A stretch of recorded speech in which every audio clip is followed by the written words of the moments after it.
Come on in the room, everybody.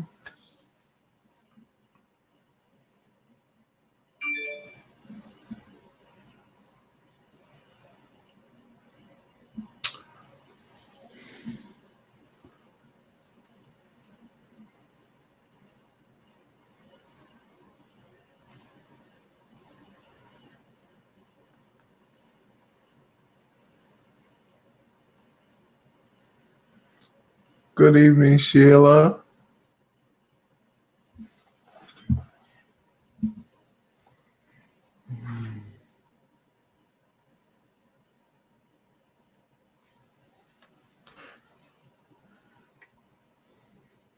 I guess I should find some music.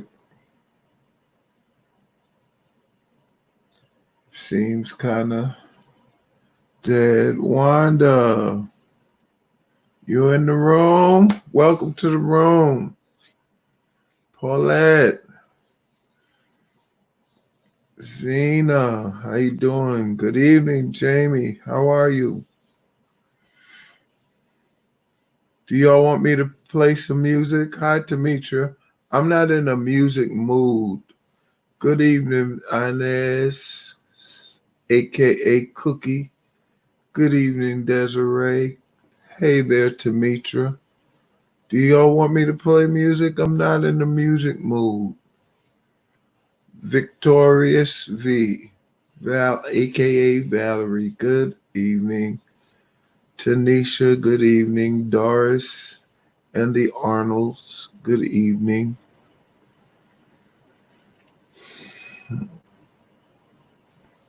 Alexis, hey baby. Bernice, good evening. Keith, good evening. I look refreshed. No music needed. No, I'm not in the mood for music tonight. Gigi, good evening.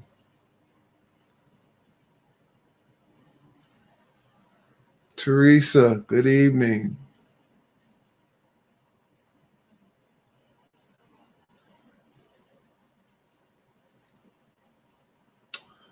Good evening, everybody. Come on in. Press the share button. Share this. Hey, Sharon. Good evening. Press the share button. Share this with your friends. We got some stuff to talk out. We got to talk this out. What's my mood tonight, Diana? It is not good. Lynn Bess, good evening. Charmaine, good evening. Alicia, good evening. Yeah, that's why I don't even want to hear the music today. The praising Mitchell Gordon Taylor. You see what's going on, Bishop Taylor? You see this craziness that's going on? We didn't talk today. We got a lot to talk about. Danny Ford, love you, miss you, man. Shanice, good evening. Cleo Caldwell from Chapel Hill, good evening, love you. Yeah, you could tell, right, Diana? No, don't be nervous. Don't be nervous. I'm not going to mess with y'all when I get these police on here. That's who I'm going to mess with. But I'm not telling them. We got a lot to talk about, Bishop. Alicia, hey, babe. Yeah. Bishop got that I'm so New York. I'm so New York look going on. Yes.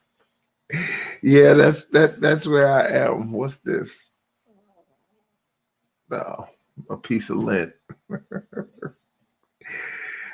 Yeah, I'm so New York tonight. And I listen. This is crazy what's going on. This is insane what's going on.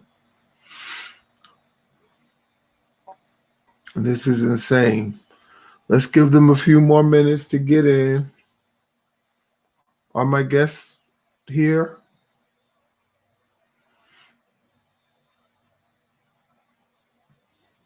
Let me know if they're here.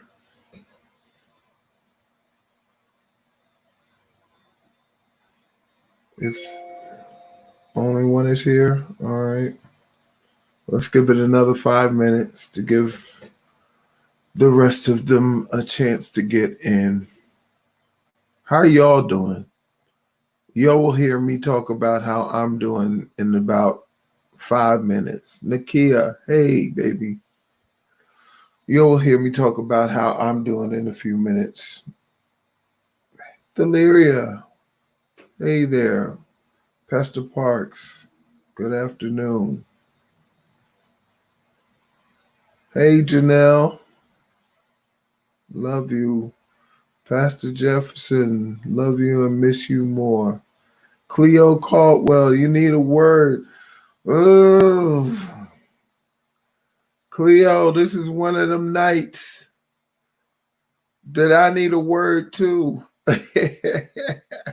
But I'm going to do the best I can, Cleo. I don't want to disappoint you. I do not want to disappoint you. Ethel Hardy, hello. Come on in. Pastor's not back yet. She's on her way back from West Virginia. She should be here pretty soon. Daryl Session, I love you, man. How are you feeling?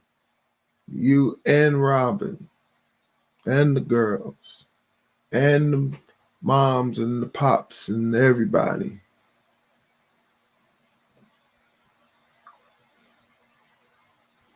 I hope y'all are well. I'm just trying to give it another couple of minutes for a couple of my guests to get here. Renee, hey baby, I love you. Tamitra, you're frustrated. I know.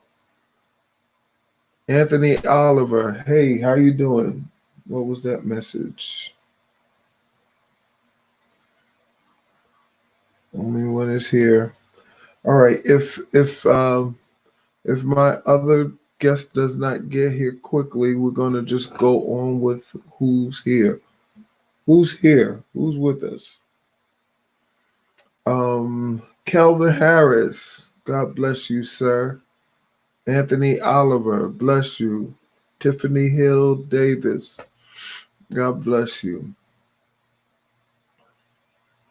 Okay, so let's have a word of prayer, and we're gonna go ahead and start talking, because I'm sure this is going to. Thank you, Cleo. Praying for you also, Lady Gina. How are you? I'm sure that this is we're going to need all of our time to talk through what we have to talk through on today. So let's pray. Saquana, how are you doing? I love you. Heart, great big heart back to you. Father, we thank you for this day. We thank you for your goodness. We thank you for your mercy. We thank you for your love. We thank you for your grace. God, you've been so good to us. You've been so kind. You've been so faithful. You always do what you promise. You always do what you say you're going to do. And we thank you and we trust you. We know that our lives are in your hands. We know that the times are in your hand, and you cause all things to work together for your good because we love you. And God, we know that somehow all of this is going to work together for the good of them that love you and are the called according to your purpose. Be with us tonight.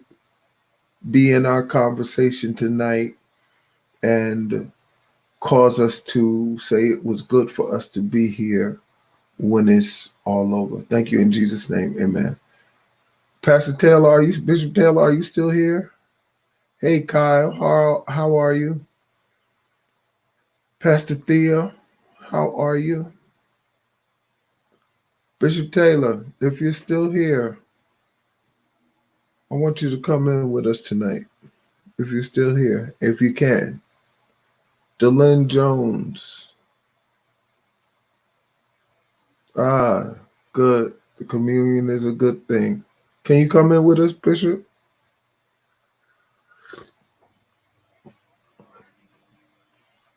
Robin Davis, God bless you.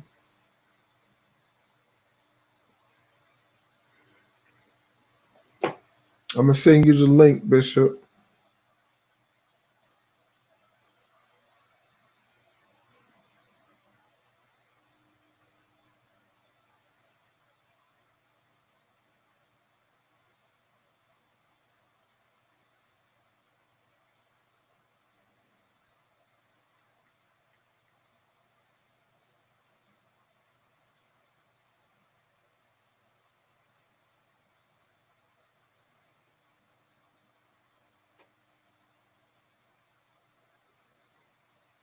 Okay, Bishop, I sent you the link.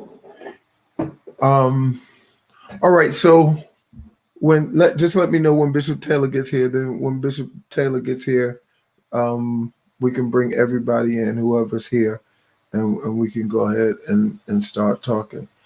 Hey, Cheryl. No, I didn't say Siri.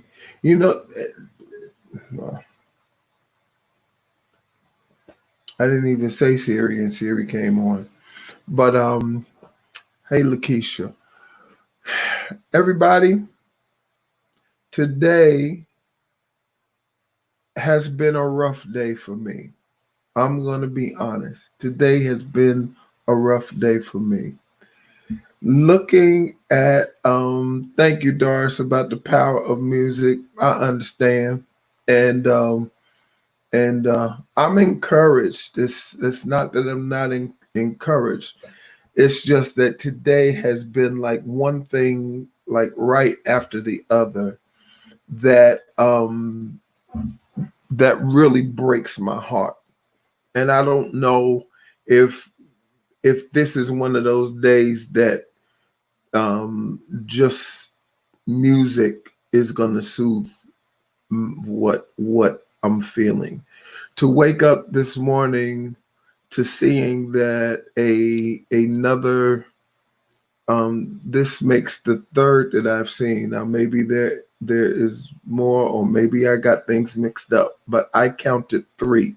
2 in California and 1 in New York. Young black men being hung. They found a black man hanging from a tree in Central Park. Now they found 2 in California, and they were found in a place that it would seem like a statement is trying to be made. And if they're both here, just bring them right on in. You can bring them right on in.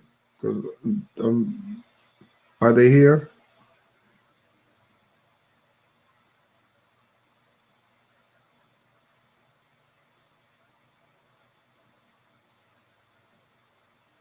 Pastor Crawford.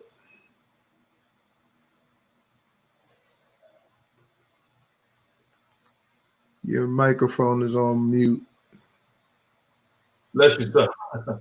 How are you doing, sir? Thank you for being with us again. Yes, glad to be here tonight. And okay, Bishop Taylor ain't here yet. All right, so when whoever comes, when they get in, just bring them in right as soon as they get here.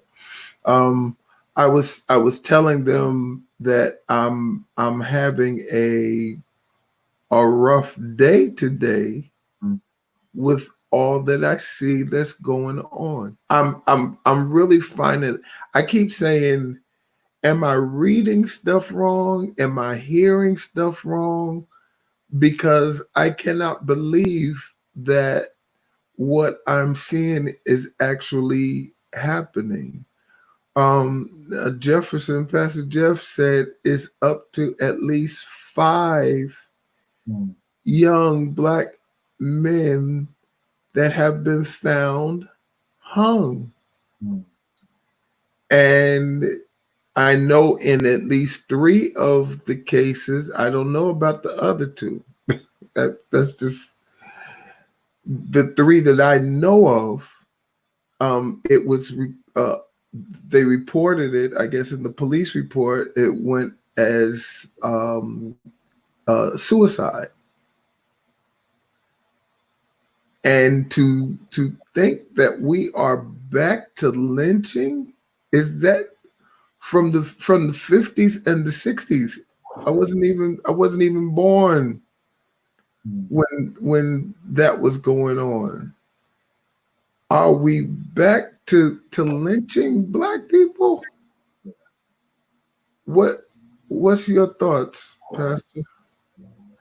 I'll tell you, Bishop, it is a sad day in New York City. It is very sad what is going on, and I tell you, since this COVID-19 have taken place, many of people have been found themselves sheltered in, and a lot of people are unfortunately stressed out. They are really stressed out, and they cannot even take just being by themselves. And it's a true statement. When you really have Christ in you, you can have church all by yourself.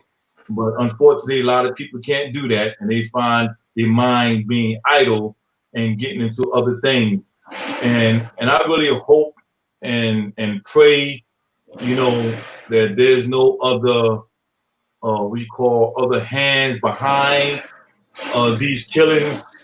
I really, really hope and pray there's no other hands behind these killings, and I pray that families will be honest. If your son was suicidal before, or if your son have mental issues, I pray that these families are honest and not just throwing it out there that somebody killed my son. So it's praying time. It's really praying time, and because only the family would know. You the only person that really know your son, really know your daughter, and so I just hope they don't use this, Black Lives Matter as another way to put more fuel to the fire. So I just want the families to please be honest with your statement about your sons or daughters. So you lean towards believing that it could be suicides? I'm torn between 2 opinions. I'm really torn between 2 opinions. Because, what are the odds of it happening now? That's what makes it so scary. Because I'm really torn between 2 opinions on that, Bishop. Welcome, Bishop Taylor. Bishop McDaniel, how you doing, sir? Now, you're the only one that I could be driving down the street. I'm watching your broadcast so that I can get a word from the Lord, and you pull me in. So I had to pull over because I don't want to have no accident. Thank you. I could talk with you. Or you don't want to be stopped by the police. Listen, I want to live. Listen, see, I still can't breathe. So what do you see? I see. I see. So what do you think? What do you think about these hangings? Can you hear me? Can you hear me? Well, I think we got a bad connection.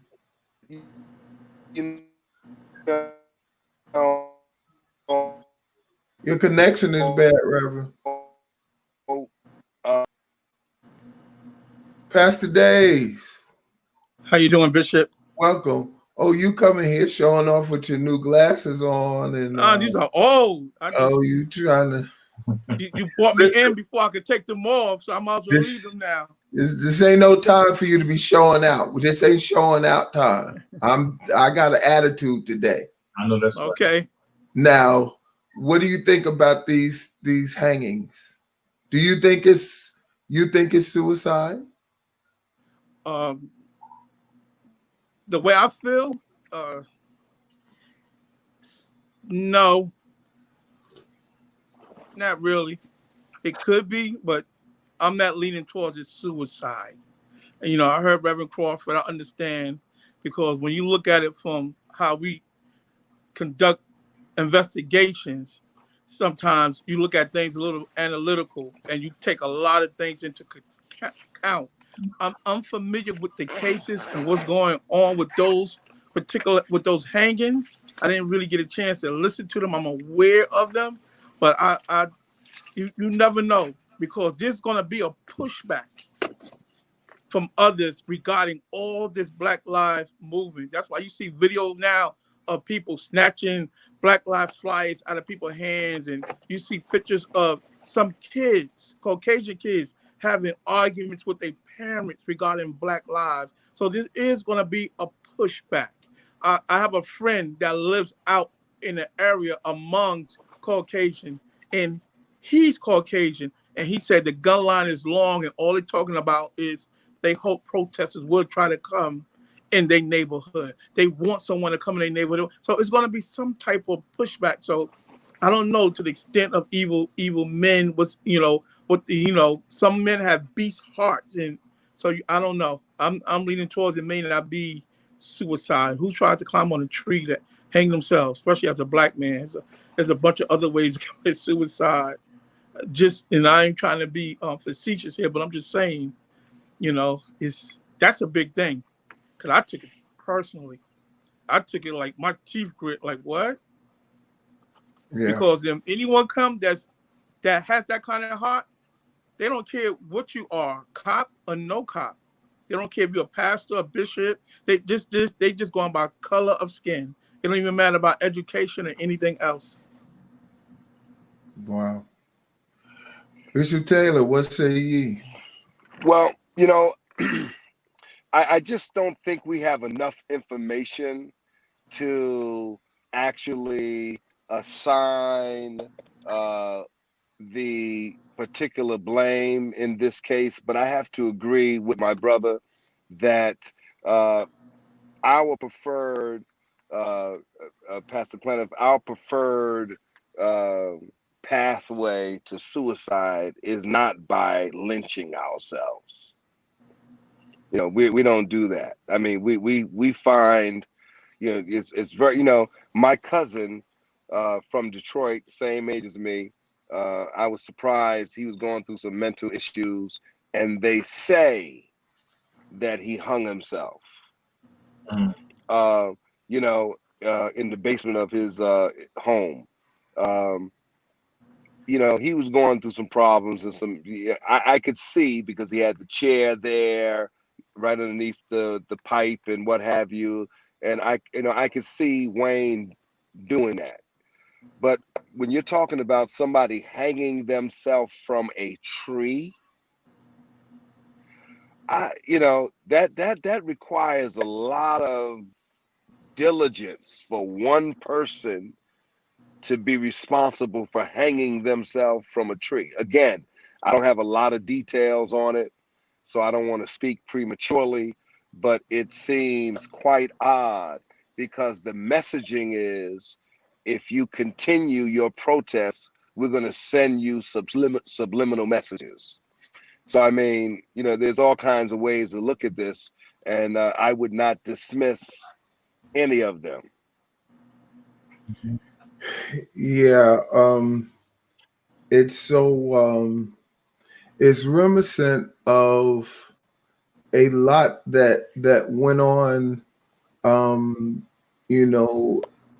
post slavery, like going into the turn of the century, when slavery ended.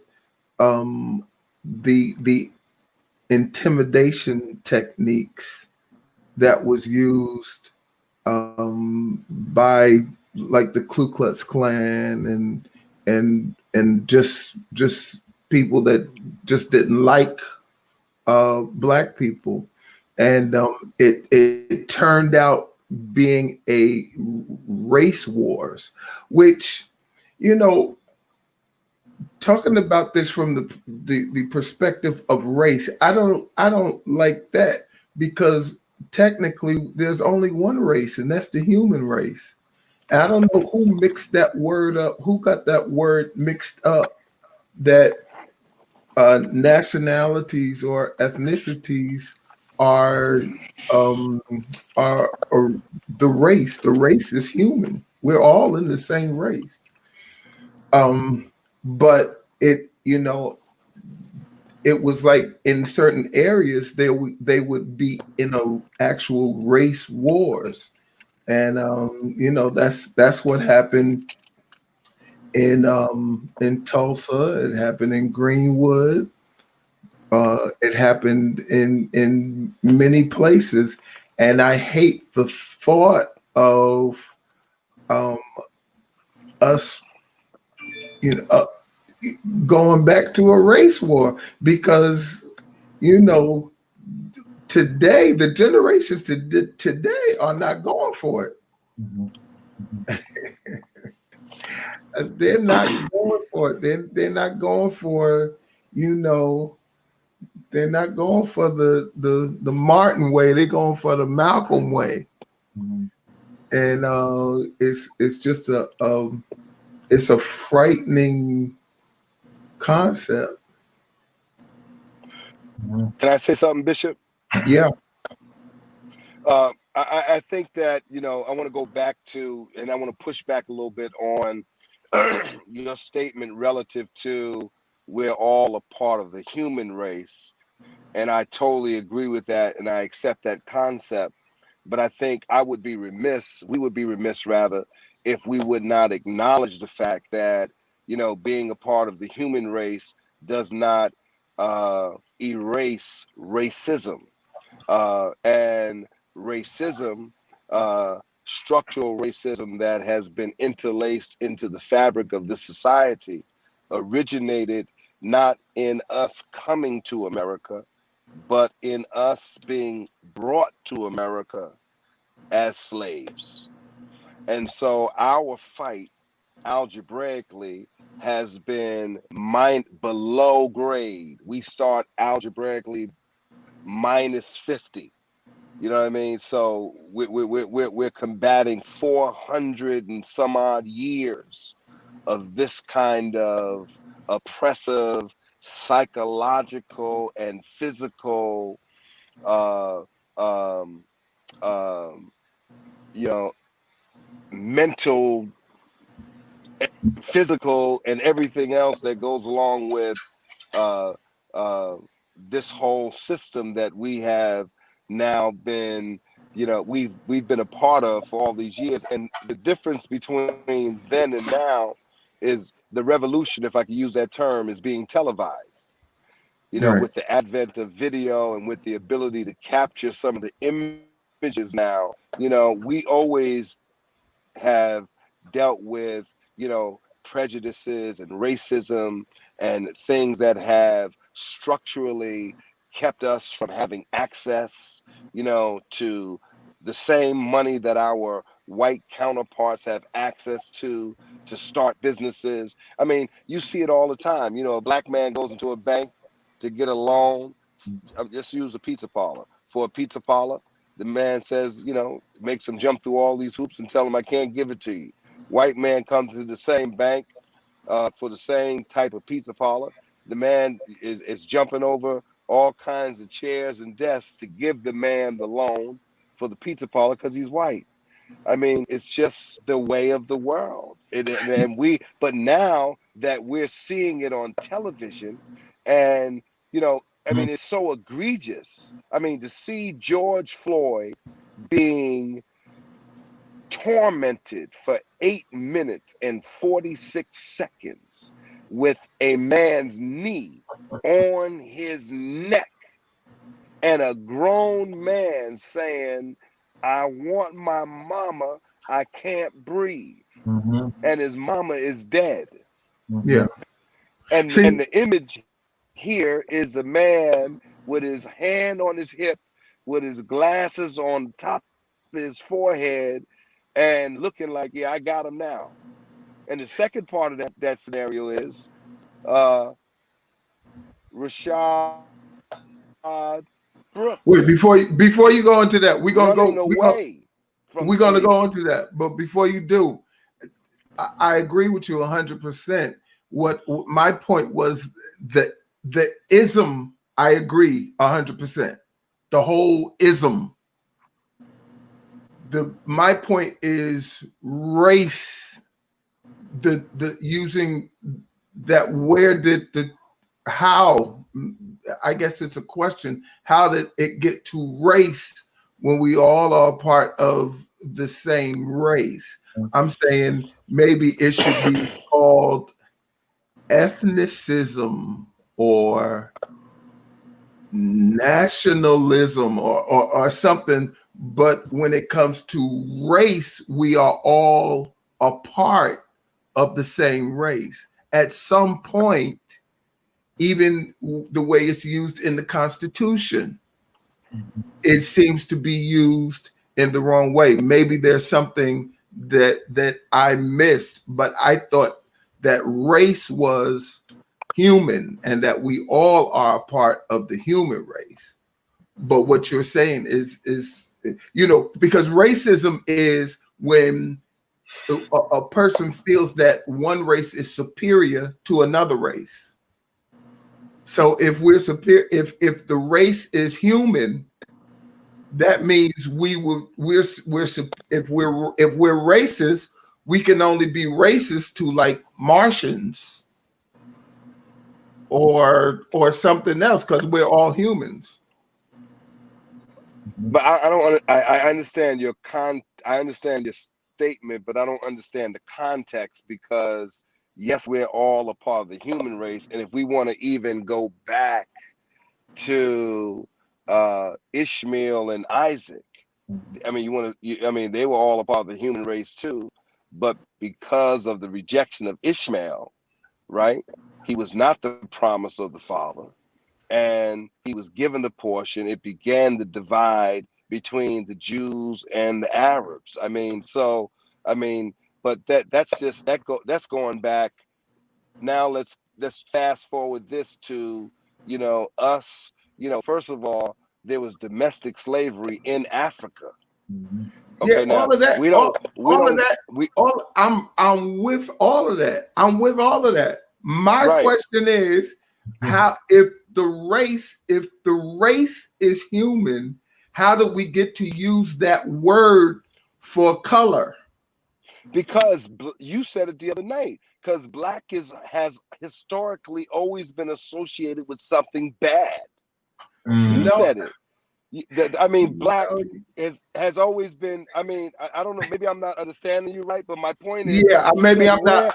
You said where did this difference come in the races? There's a lot of differences. No, that's my. Well, Right, when you it's an off point anyway. It's not really an important point. It's a technicality. I think I love it. I think it's a very important point, because It's a technicality. It's a technicality that I don't understand why we're used. If the race is human, that means we are all humans.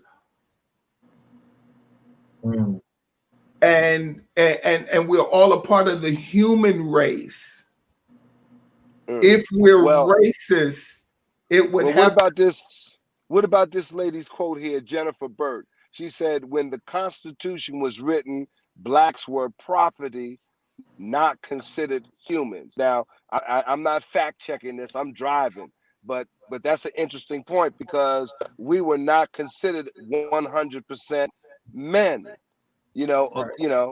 Right? So Right. I'm sorry, I didn't mean to cut you off, but I didn't want that quote to go away before addressing that. Right. I think we were considered what, 1/8?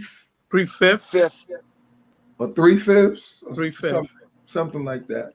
But in any event, the whatever it is, if it's the race, if 3/4, yeah, 3/4, but or somebody says 3/5, whatever it is I wrong. don't know. I don't care if it was a half. They didn't consider us a whole. They didn't Right, consider us the right, same that they were. Okay. right, right, Yeah. right.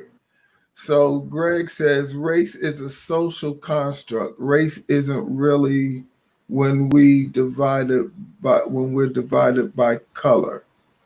Okay. All right.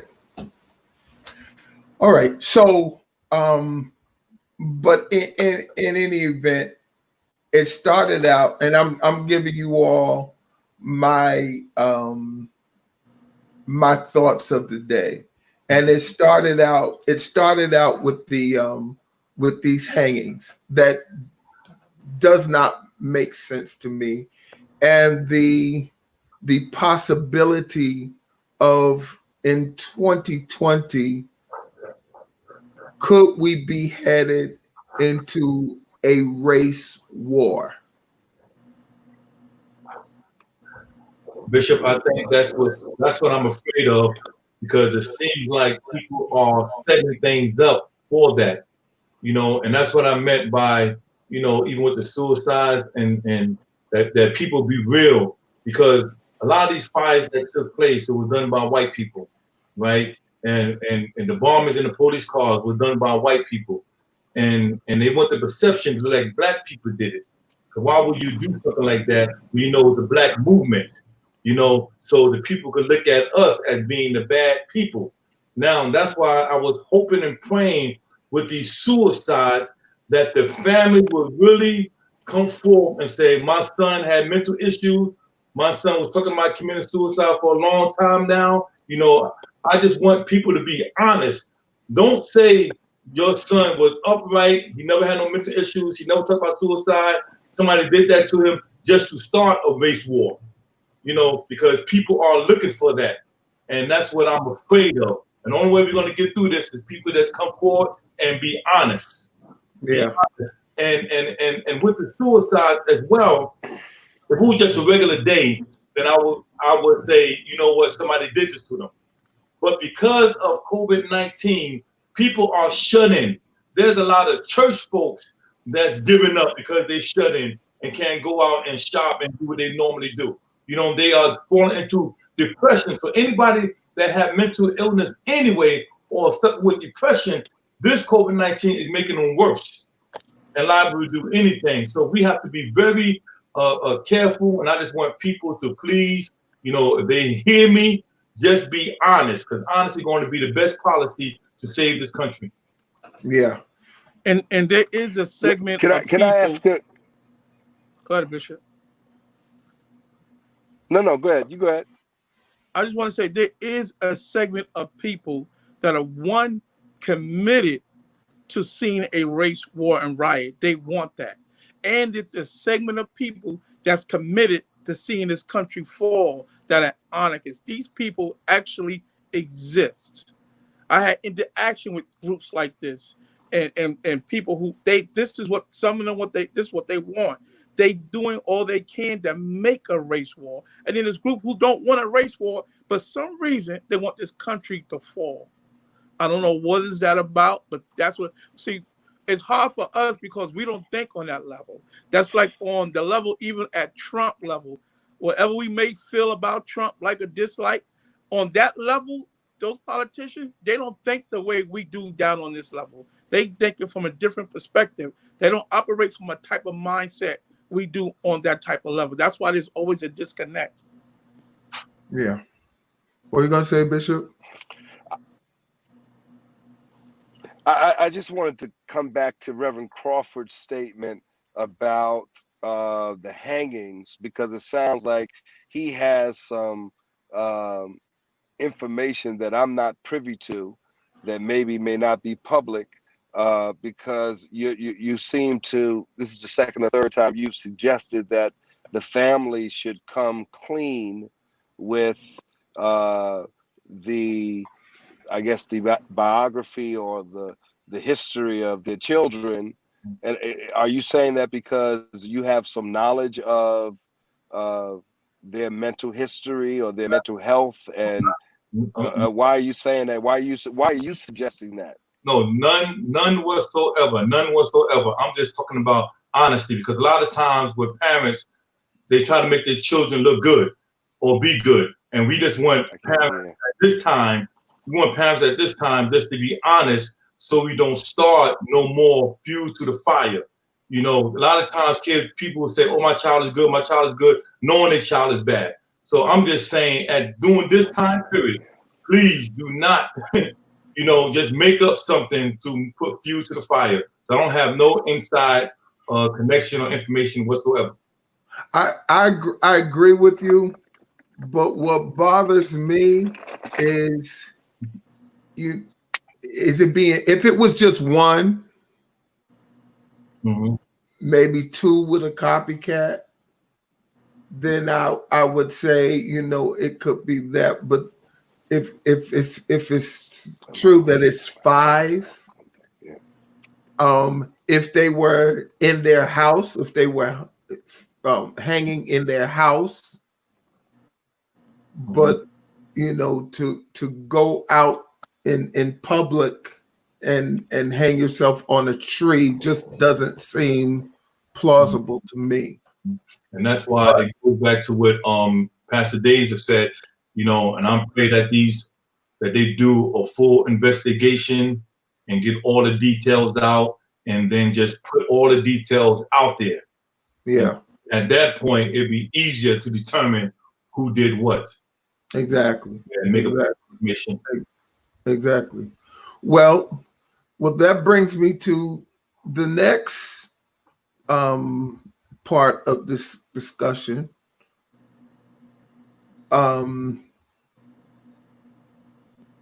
It's something that happened last week that I wanted to highlight too, but I can't remember because today was so much. Today, the district attorney of Atlanta announced that the police officers would be charged.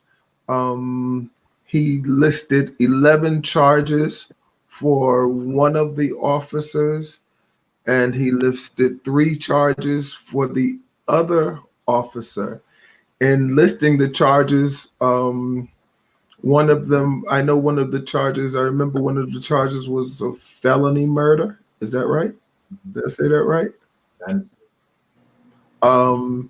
Which I think the death penalty is a possibility. Then he listed other assault charges, and then they showed pictures of the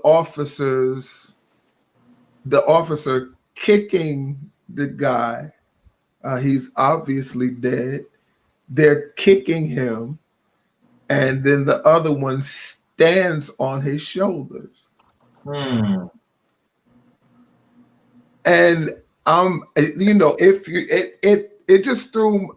I had to stop and pay attention, because I said I must have missed something. He didn't say what I think he just said. He didn't say that he kicked him and that the other one stood on his shoulders. And the thing is just blowing my mind. And I want to ask the question that I asked last week again. I'm glad you're back, Pastor McLemore. You can start. What's wrong with y'all? What's wrong with y'all? How do you shoot the man in his back while he is running? They said that the taser had already been discharged twice, so it couldn't even be used again. He's running away. You shoot the man twice in his back, then go and kick him and stand on his shoulders. Not only do you kill me, but then afterwards you disrespect my body. What in the world is going on? And then you hear about all these police that are resigning. because they have no support. Please explain to me what's going on. Bishop, first of all, thank you for once again. How can I deflect this? I don't know. I I don't know. I don't understand what is going on, but I do know that they're resigning as a form of support for the officers, and we all know that. And before you finish, let me add another caveat. The other officer, when he first announced it, the other officer said that he was going to turn state's evidence and that he was going to testify against his partner and tell the truth. 20 minutes later, while they are still announcing it, they come back and say, no, he's not testifying against it. So include all of that. And in your explanation, please include all of that. What do you think is going on there? How did this happen like that? Okay, go ahead. I'm gonna shut up. You know what? I probably think that the PBA stepped in. If he was going to speak, and then the PBA told him probably, or the advice of the lawyers, most likely probably told him not to speak because they're there to protect, any incriminating statements or anything like that.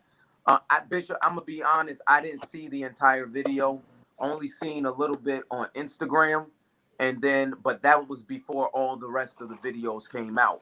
Mm-hmm. And so all I seen was, and I'm telling you from my standpoint, and at a certain point, Bishop, I just stopped watching everything because it's becoming disheartening on both sides to see a black man die, and also to see what's going on in our profession.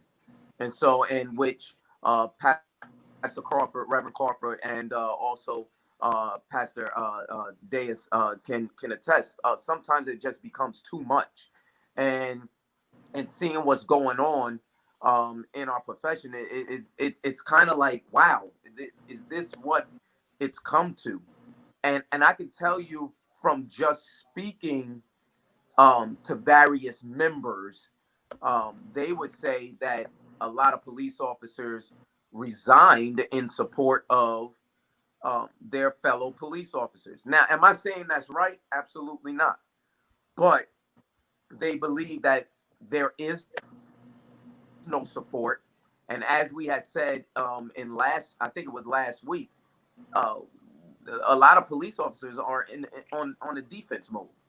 They're in the defense mode. So they have to look out for their own. And so they're making a statement by saying that, we're going to resign, or we're going to step down from this unit in order for people to see that we're supporting our own.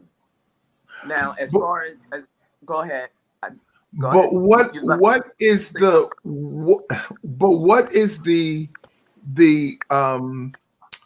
regulations as far as when you shoot your gun? Like, when do you? What's the rule? If I deploy my weapon or discharge my weapon, it's an automatic investigation. No, but I mean, when do you? What is the situation that you? I guess what I'm getting at, if somebody is running away from you as a police, why is there a need to shoot your gun? Okay, Bishop, I'm gonna say something that you're not gonna agree with. Okay. All right. I'm gonna say something that you probably will not agree with. Okay. And I said to myself, I ain't gonna say it. But since you pressing me, I'm gonna say something that you probably will not agree with. Okay. I'm ready to beat the police myself, and I can't beat the rest of them, so I'll have to beat you. Come on now, I'm trained and I'm ready for it. Bishop, if I was in that situation, okay, and just hear me out, because I know you got a lot of people on your live, and they're probably gonna rip me to shreds right now. But if I was in that situation, I'm fighting for my life. And the reason why I say I'm fighting for my life, you see how the gentleman punched the police officers. Basically, he had no fear. He took their weapon away. He took their tools, their resource away from them. At that moment, and I'm talking about on the ground, at that moment, he could have incapacitated the police officers even with a dry stun. Let's just say, because after you shoot it and you remove the cartridge, you can dry stun like an animal. You could dry stun them, and it still activates. Because how do I know? Because we have tasers, and I was tased before, and so I know that. And so you could take a ride over and over and over again, even with the prongs in you. But to me, at that point, my life would have been threatened right there. Now, let me just say this. Let me say this, Bishop. And I know Bishop Taylor's probably going to try to rip me to shreds too, because y'all probably more intelligent and done studied all of this. But I'm just telling you from my standpoint. Bishop, he turned around, shot the taser. Let's just say he incapacitated me.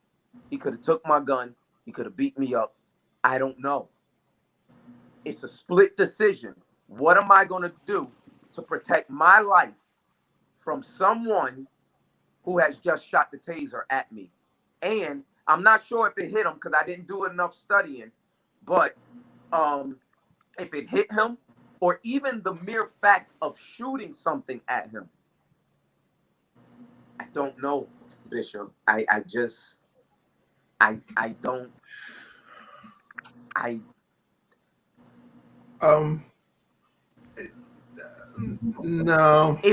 No. Bishop, I'm just saying, I'm not saying it's right. I like more. I'm not saying it's right for him to get shot in the back. That's not what I'm saying. But what I am saying, because I even asked my bosses, what would have happened if that was me and I shot and I discharged my weapon? You know what their response is? As long as you can articulate that you was in fear for your life, which the law, deadly physical force or the use of force or deadly force, if you can articulate that you was in fear for your life. But how can you be fear? How can you be in fear for your life? No. Listen to my question. How, and I would say this to you, how could you be in fear of your life with the man's back to you? How are you in fear of your life? Bishop, he already shot the taser. If the taser hit the officer, it could incapacitate the officer. That officer's life now is in danger. You know what you can do to somebody who got shot with a taser? Bishop, when I got shot with the taser, oh Lord, when I got shot with the taser, just like my phone fell just now, that's exactly what I did. Because that's exactly what happens. You stiffen up and you fall. And so it's just the fact of what would have happened if that would have happened to the officer. I put it like this. If that was your son as an officer, knowing the rules, knowing the laws, you deep hole to dig out of, my friend. You're digging yourself. I'm just asking. It's just a simple question. If that was your son, what would you have said to your son? Would you support your son in his actions? Not shooting somebody in the back, no. But see, that's all you concentrating on. You're only concentrating what else on the is there to concentrate on? on? But there's a lot of things that led up to that as well. You don't shoot can I them say? for what led up to that. Well, I'm What- Can I not say saying. I'm something? not saying. Wait, Can I I say go something? back? Wait, can I go back real quick and say that I'm not saying that it was justified. That's not what I'm saying. I'm not saying it was justified. Well, I'm just giving you the other side of the argument. And I'm giving you the argument to the other side of the argument. I love well, Well, Bishop, There can I you say, go. can I I just know say you're gonna this? say Yes, Bishop Taylor.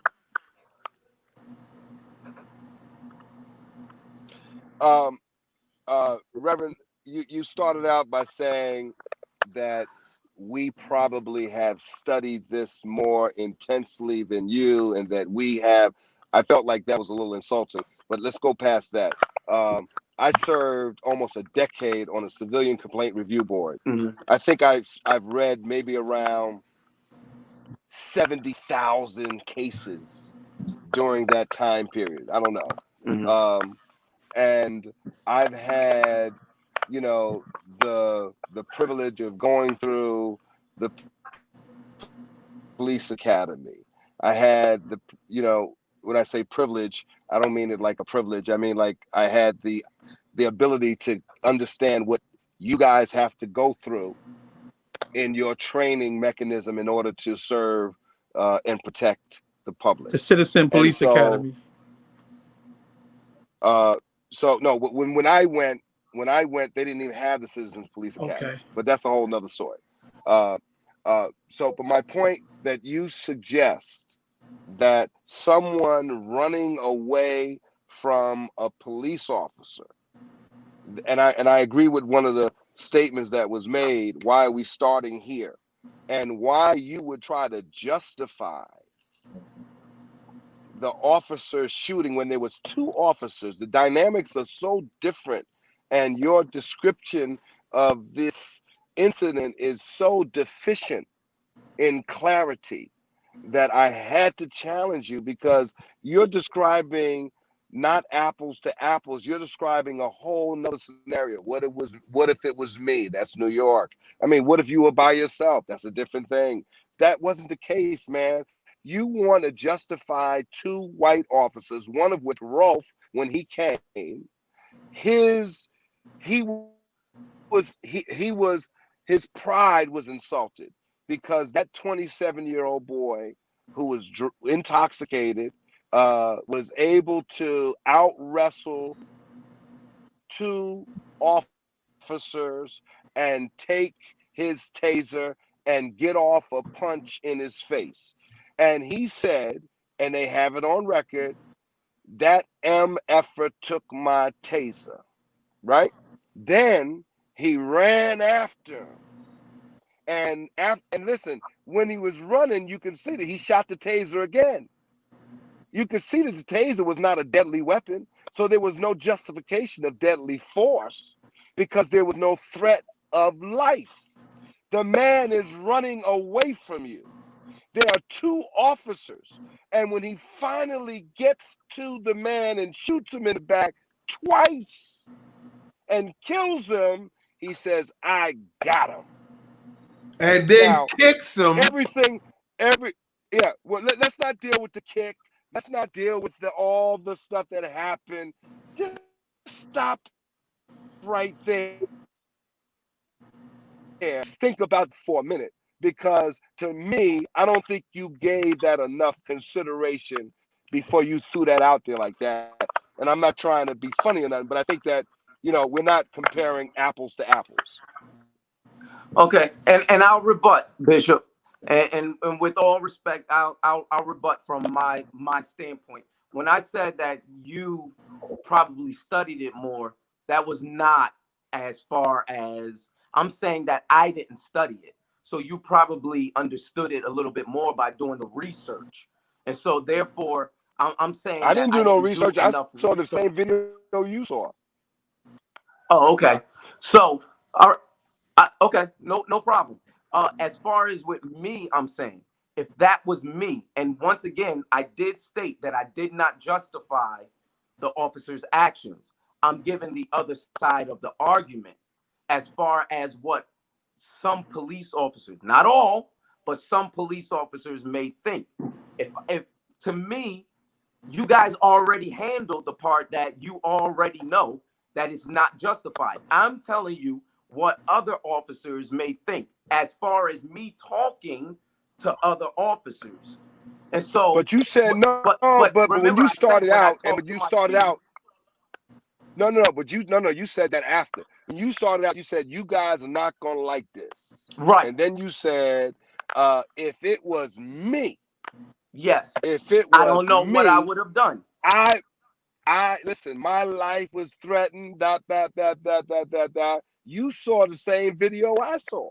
But what did I say though, So you Bishop? put I don't yourself know I don't know what I would have done because that's a split right. decision. You did, but you saw the same video that we all saw. So based on what we saw, I would pray, I would hope that for you, if that was you, that at least maybe they didn't have the Holy Spirit, but at least you would have had the Holy Spirit to tell you, shoot the man in the leg or do something. Don't kill the man and then step on his back. You know you ain't gonna do that. Come on now. You know you would not have shot that man in the back. Without the Holy Spirit, you wouldn't have shot that man in the back. You wouldn't have did it. You know Bishop, what? If he would have, I would understand it because I put myself in. I try to, when I look at these situations, I look at it from both sides, and I think I'm pretty sober minded when it comes to these things. I try to look at it from both perspectives. So you know, you have Rashard that wants to go back home, and you have the police officer that wants to go back home too. Okay. While they are fighting, while they were fighting, if he shot the gun, I would understand it better. Because to me, at that time, his life was in danger. Because to me, at that time, he could have taken his gun out of his holster and shot him. I agree with that. So I wouldn't say anything. I would give in to that. But if the man is running away, if he's running running towards me, then maybe I would understand him do. But the man is running towards you. You had to shoot him in the back. If he's running towards you, Bishop, if he's running towards you and he already kicked my tail 5 minutes ago, he's getting shot. Yeah. Yes. But he was running away. Absolutely. Bishop, I like to add, there was two things that really made me upset about that whole video. The first thing, when they got to the vehicle, when that officer first got to the vehicle, the way he was acting, he should have been calling for EMS. Because the man could have been having a stroke or something. He took him too long asking the man questions. That man could have been having a stroke, a seizure, or anything. So he should have been calling for EMS in the first place because of his behavior. And then the second thing that got me upset is that you don't need to trace anyone that you know. They already know who he is. They got information, they got people, they got everything. So if he runs, just let the drunken man run. We know who he is. We can go get him at home. It's no big deal. So they made a big situation really out of nothing. Okay. So and Bishop, the answer, Bishop Taylor, if it was personally me, Bishop, being that I got the Holy Ghost and everything like that, I agree with you. It wouldn't have been that situation. But I'm without 19 and a half years of my experience that I've had, I wouldn't put myself in that situation. I would have did exactly what Reverend Crawford did. But I'm just giving the other argument. Y'all can't have everybody say the same thing. You got to have some controversy. I'll bow out. Oh yeah, well, yeah. Listen, no. Yeah, we want different perspectives. But yes, like I want different perspectives. But at the end of the day, I want to know from other police officers how you would have handled it. I wouldn't have shot. I wouldn't have shot. Isn't there? I wouldn't have shot. Okay. I'll leave it like that. I would not have shot. Would you? Can I say something, Pastor McLemore? I love you, man. But you're contradicting yourself. You said that you didn't know what you were going to do. So now you done figured out that you wouldn't have shot. Okay. No, I wouldn't have shot from the beginning. I know But I you wouldn't didn't have say shot. that from the beginning. But you know, but You said from the beginning Bishop, that you don't know what you would have done. I don't know what I would have done as far as, you know, everything in totality. But if I We're had not a talking about choice, totality. We're if I talking had a about that choice, moment. well, let me put it like this: if I had a choice, I wouldn't shoot. Being in the situation, I don't know. I really don't know. But I would hope the Holy Spirit would tell me not to, like you said. Pastor Cleniff, what do you say about that? I've been in a situation like that at least twice. And the person was armed. And everything in me said, shoot. And my spirit said, don't shoot. Both times I chose not to shoot, and we got the person.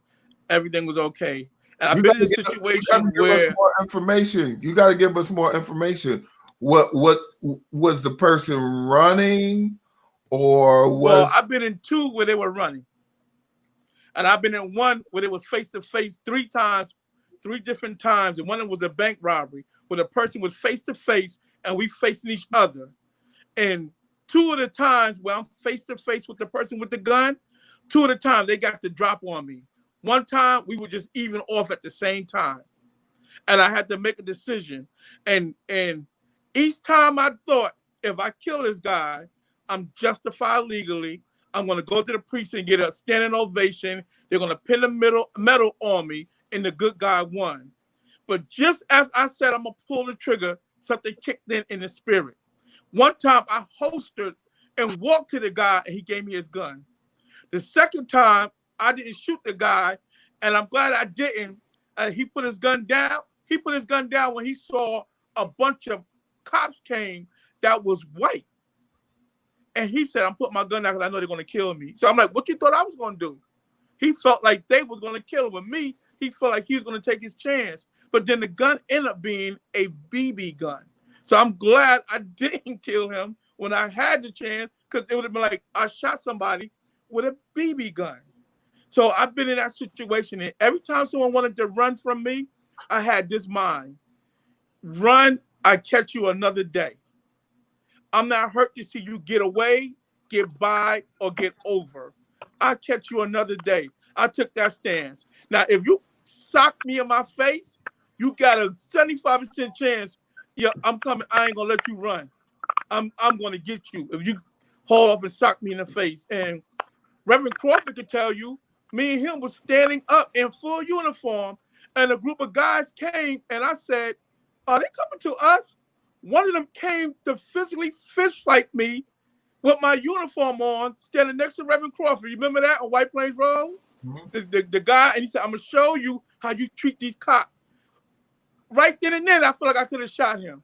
What did I do, Reverend Crawford? I squared up to him, and we fist fought. and he conceded when he saw like I was ready to like I was ready to scrap. He conceded, so like I just cuffed him, and we went to the precinct. So you never know out there, and people don't know. I would have shot him. See, people don't know. And me and Crawford are standing next to each other in full police uniform. And I said, "Is it me?" But it looked like this group of like 8 guys coming next to us, and he took off his shirt, and he's kind of buff, and he's like, "I'm gonna show you how to." I said, "Is he coming to us?" And then I'm like, "Who are you gonna fight?" Me and Crawford looking at each other like, "Who's you gonna fight?" And he stepped up to the curb and stepped to me. And soon I took the first swing, he kind of conceded. But you would say, bro, because I would have shot him. It's a bad time to be a cop, because any conversation all end up the cop bashing. That even us as pastors, saved, sanctified, Holy Ghost filled. I've been retired for years. Crawford retired for years. Pastor McLemore still working. When we walk into the scene, into the church, people who we worship with 20 and 30 years, they attack us for what a cop has done. I'm not even a cop no more. I just told someone last week, I'm not a cop no more, right? That has nothing to do with me. I understand what you're saying, but when you asking me like I have something to do with it, why are you attacking and bashing me? You know, so it's a bad time to be a cop and even to be a retired cop. And a lot of cops are resigning. It's not really in support of the officers who being indicted. It's the morale is low. And it's like, let me get out while I can before I make an honest mistake. Or I make a mistake that I can't take back because I'm still human. So you know what? The way the job is going, let me get out. Because when I look back on my career with my heart that I had, and I really tried, and me and Crawford, we were partners for 3 years. We really evangelized the law enforcement. But if we look back with the things we did with all our good heart, they would, if the job wanted to, they could have indicted us for something simple. Something simple. So it's just a bad time to be a cop. And I understand that the way the community and way people feel. And now it's just a situation like we have to think where we're going to go from here. Because it can't be like we got to attack all cops, even retired cops. Even cops that are pastors. None of us, no cop is safe in this environment today. Yeah. Yeah, that was well said. That was well said. Yeah.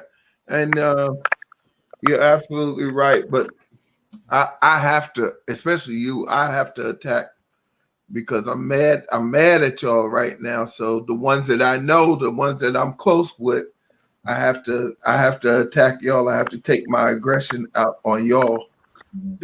But Bishop, that's like when someone have church hurt and they take it out on the whole church and they go to social media. And we look at like, dude, that's just you and that pastor. Why are you holding the whole church accountable for your bad experience, for your church hurt with that pastor? Like, what?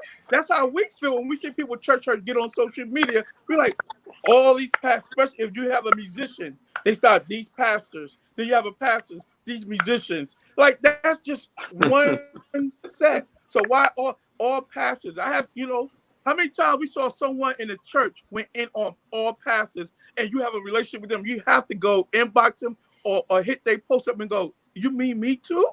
Like, really? That's your experience for me. But I'm just, I'm just kidding. But I just think I just want to hear one from you guys and to hear you talk about what it feels like to be in that position. Because like I said, the police wants to go home just like the civilian wants to go home. And so there have been many police that have, taken bullets and been killed and everything. So we have to consider both sides. But I just think if somebody's back is to you, there's nothing to consider. It's no conversation. If somebody's back, if you shoot somebody in the back that does not, if they have a gun, then you can have a.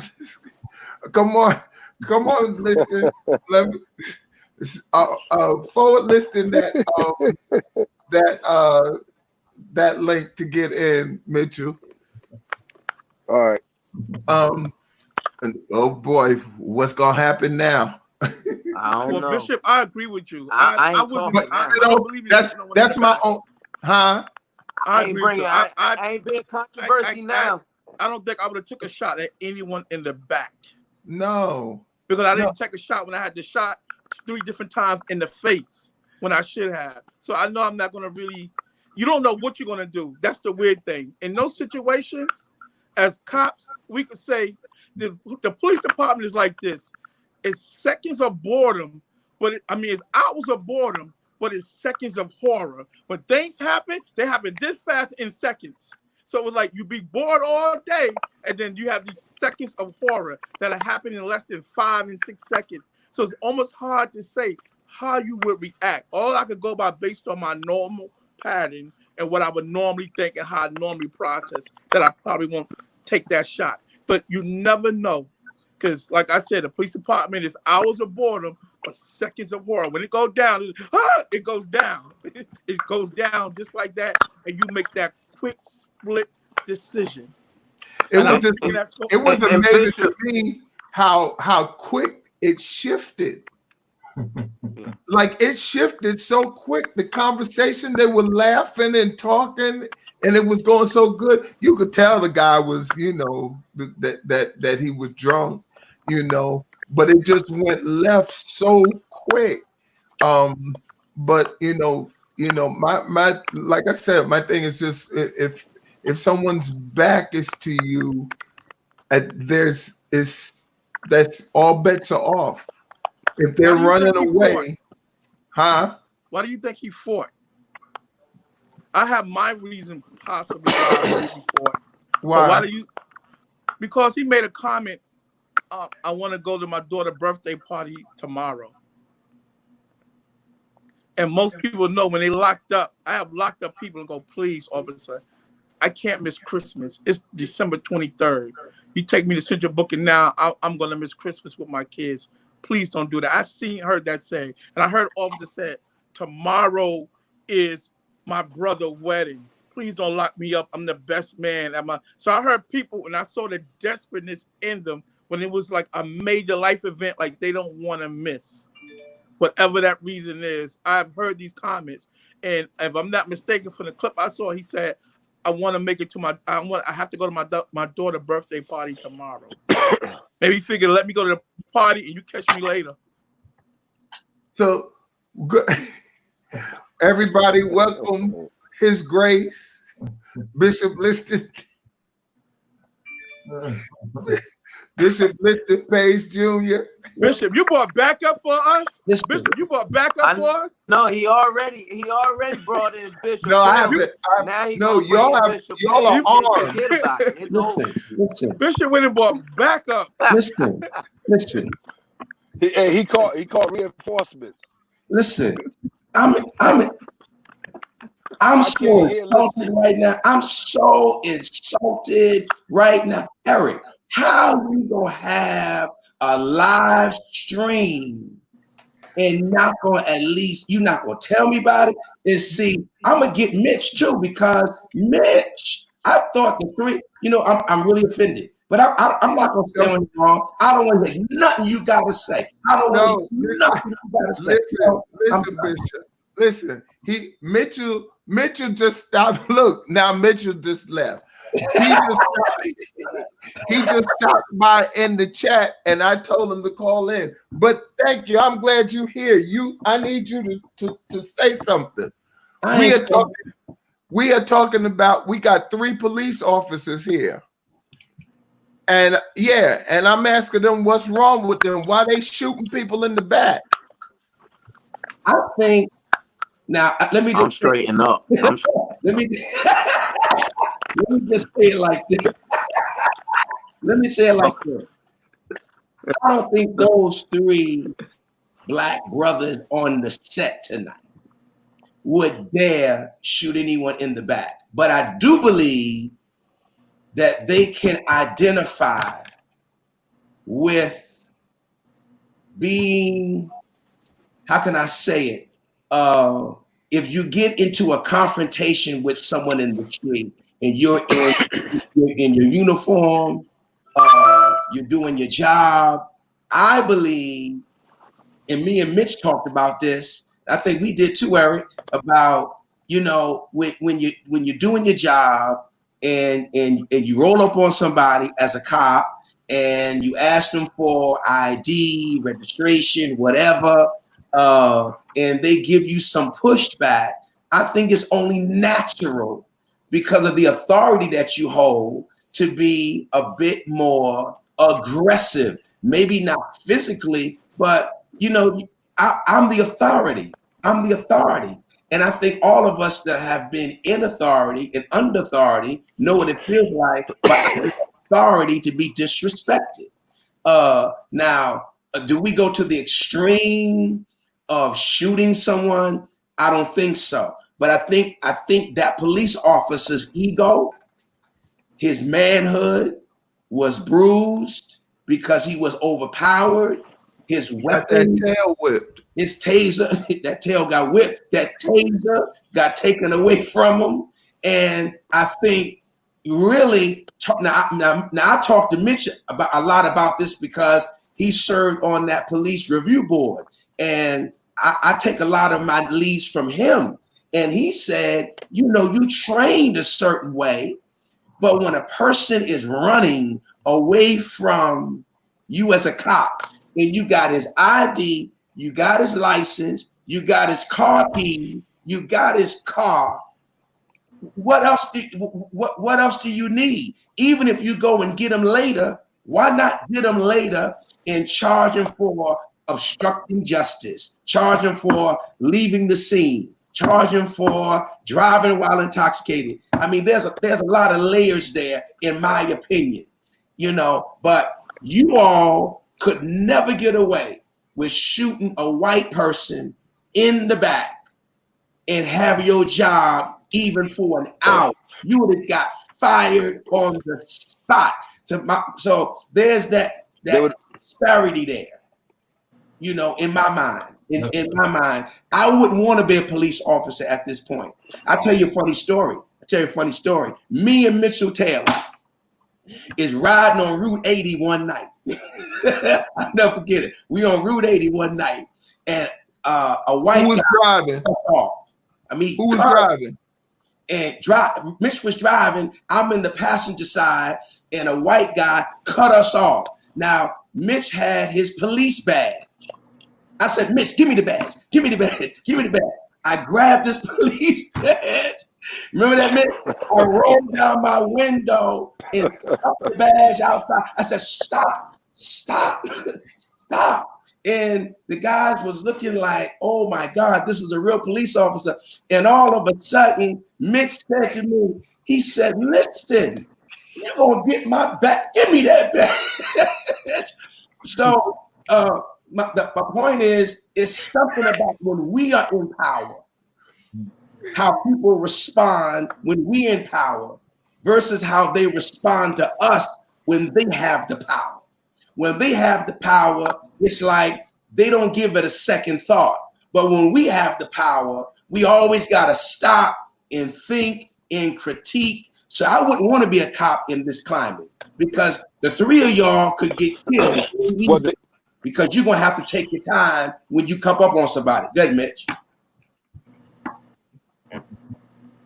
Well, I think there's a good precedent, and this is a shameless plug, but I want to encourage everyone to Google the movie Equal Standard.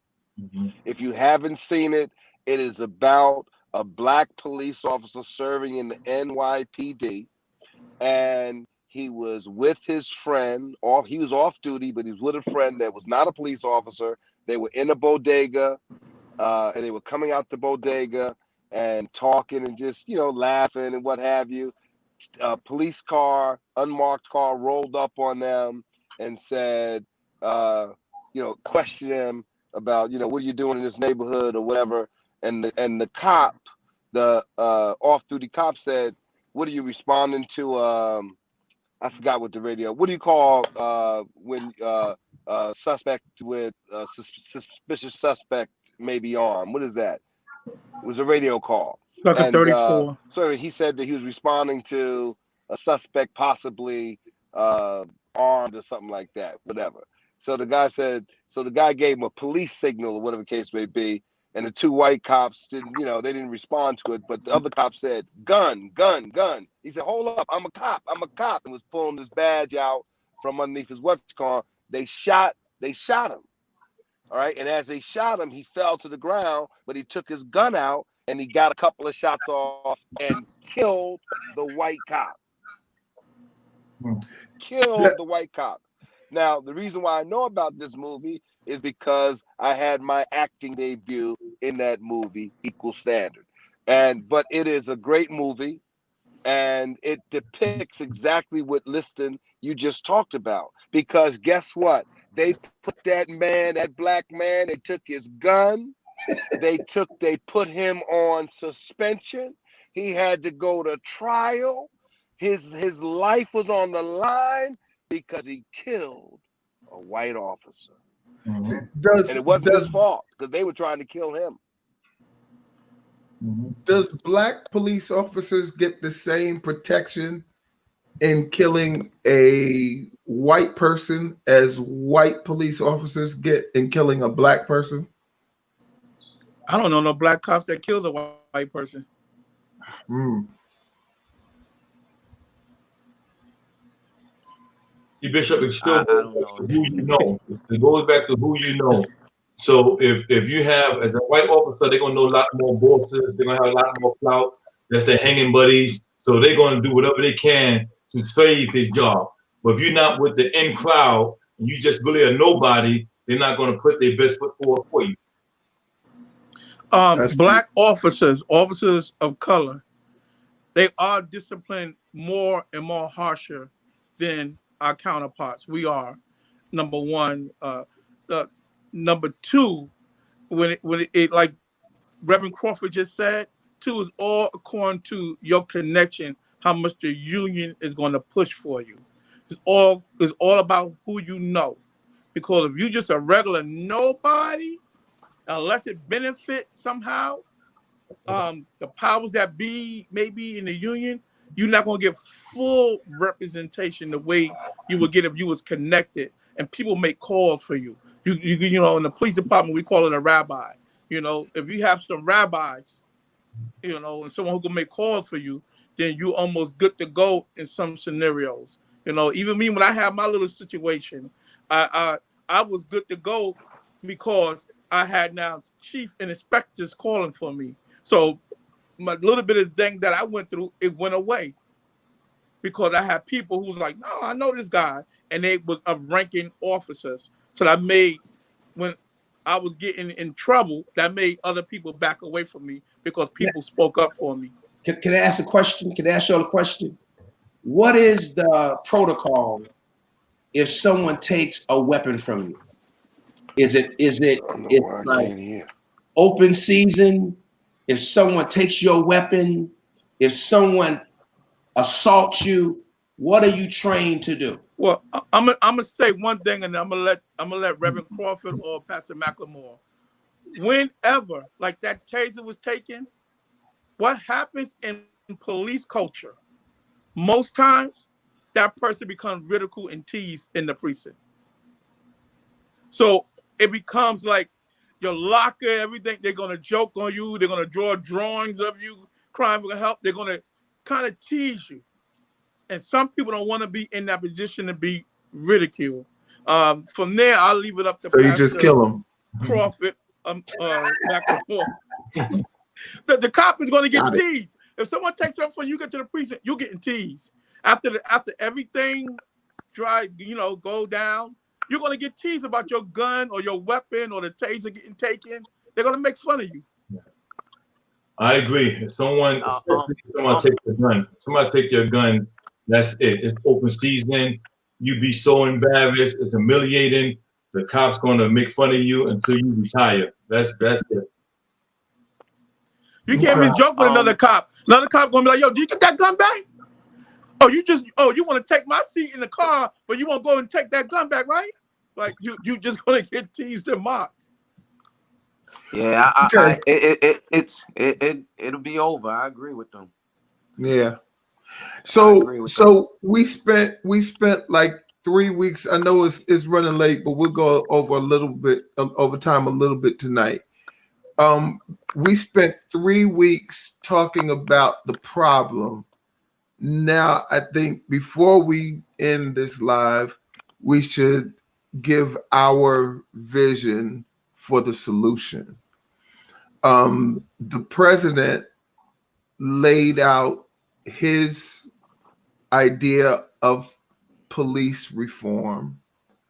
And I don't know, I was listening and I don't know, maybe I missed something, but I did not hear a whole lot in what he said. Maybe you guys can help me. So what I'd like to know is what does police reform look like to you?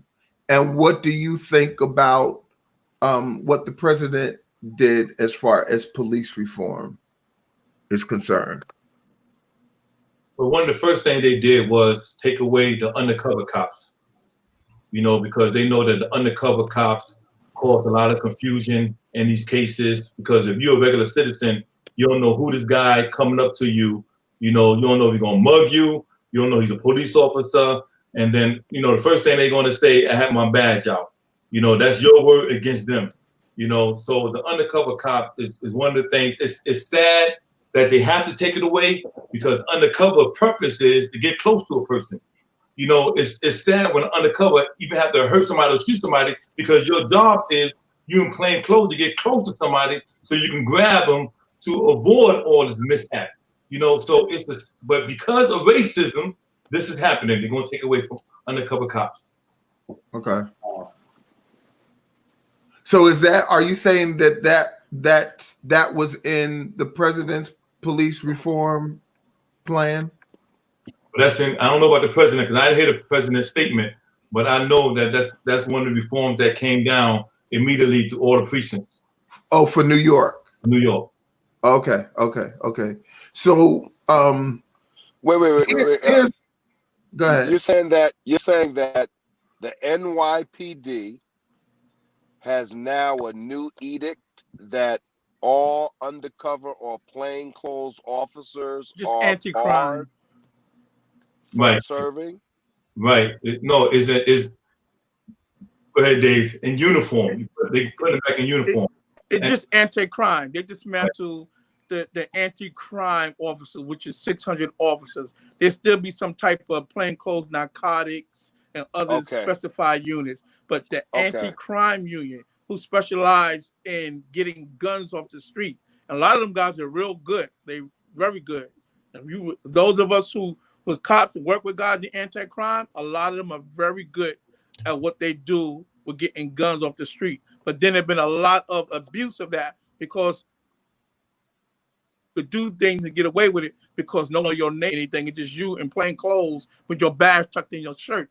You take it out when you need to or when you feel like it. So a lot of things happen with anti-crime cops, but people make complaints, but they don't know who the cop is. Right. Or you can just give a vague description of a person. So I think that's one of the reasons why that was taken away.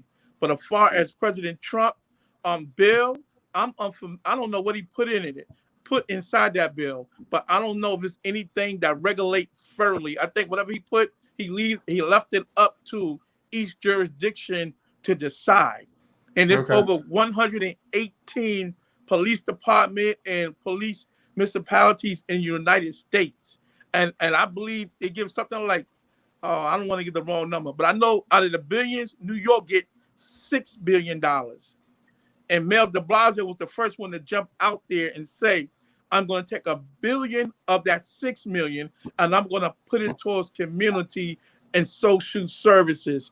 I don't know how that's going to affect, but when you come to defunding the police department, it might affect hiring. It might affect training. I know as a cop, I had the same bulletproof vest for 12 years before I actually got a new one. And that vest lost its electricity from working in the rain and sweating and being in the in my right ear for 12 years. I felt if I get shot, I knew like it's probably gonna go through. You know, I just hope the impact, but we had to wait 12 years to get new vests. So I don't know how much protection would that leave for officers when you're talking about defunding. And then you got people talking about, well, get rid of police altogether. I don't know about anyone else. I know I don't want that, because if I call and say I need help, I want the police to come. The police want the police. So when I call and say I need help, when I call and say I need help, I want, and I have several guns. But when I pick up the phone and go, I need help, I want them to show up. So I don't want to get rid of police altogether. That concept don't even register with me. But there need to be some type of reform. And when it comes to NYPD, I only can speak for NYPD. You'd be hard pressed to find any other police department that does as much as when it comes to community outreach as NYPD, because we got the Explorer program, clergy liaison program, we got a mentoring program, we got the Summer Youth Academy for ages 10 to 15, we got the Explorer program from ages 15 to 20, we got internship programs. It has so many. I didn't even top tip. You know what we have, the NCOs. They also so much outreach. They also are NYPD, before I make my other statement, I must say that the NYPD are some of the most unnecessarily aggressive people that you ever want to meet. Now, y'all know me and David almost, bless his soul, I miss David, but me and him almost got into so much trouble so many times, and because they come with this extremely aggressive attitude. And I remember one time it was when I had called them, they came being aggressive with me. Why y'all like that? What's wrong with y'all? Hey, Who do you call? listen. Eric, my question is the morale down? Are cops motivated, or is the morale very low? Are they frustrated? Is it almost an albatross? Is it almost depressing to be a cop right now? I mean, how do you all feel being police officers? Well, I'm retired, and Reverend Crawford is retired. Pastor McLemore is still working. But before you came on, we were saying it's so bad, the morale is so bad, it's bad even to be a retired cop. That's how much cop bashing is going on. That even retired cops ain't safe. We getting it from the family, from the church. We getting it from all ends, and I'm retired. Like that has nothing to do with me. But the overall morale in policing in the United States is at an all-time low. Cops do feel like it's time for me to throw in the towel and leave. Or if I go out there, unless something fall in my lap, I'm not doing nothing. They have to trip and literally fall in my lap and look at me. I look down at them and say, help, and maybe I might do something. Because that's how bad the morale is, because they don't feel like they no longer cover or protected. They feel like the community now feels like off with his head.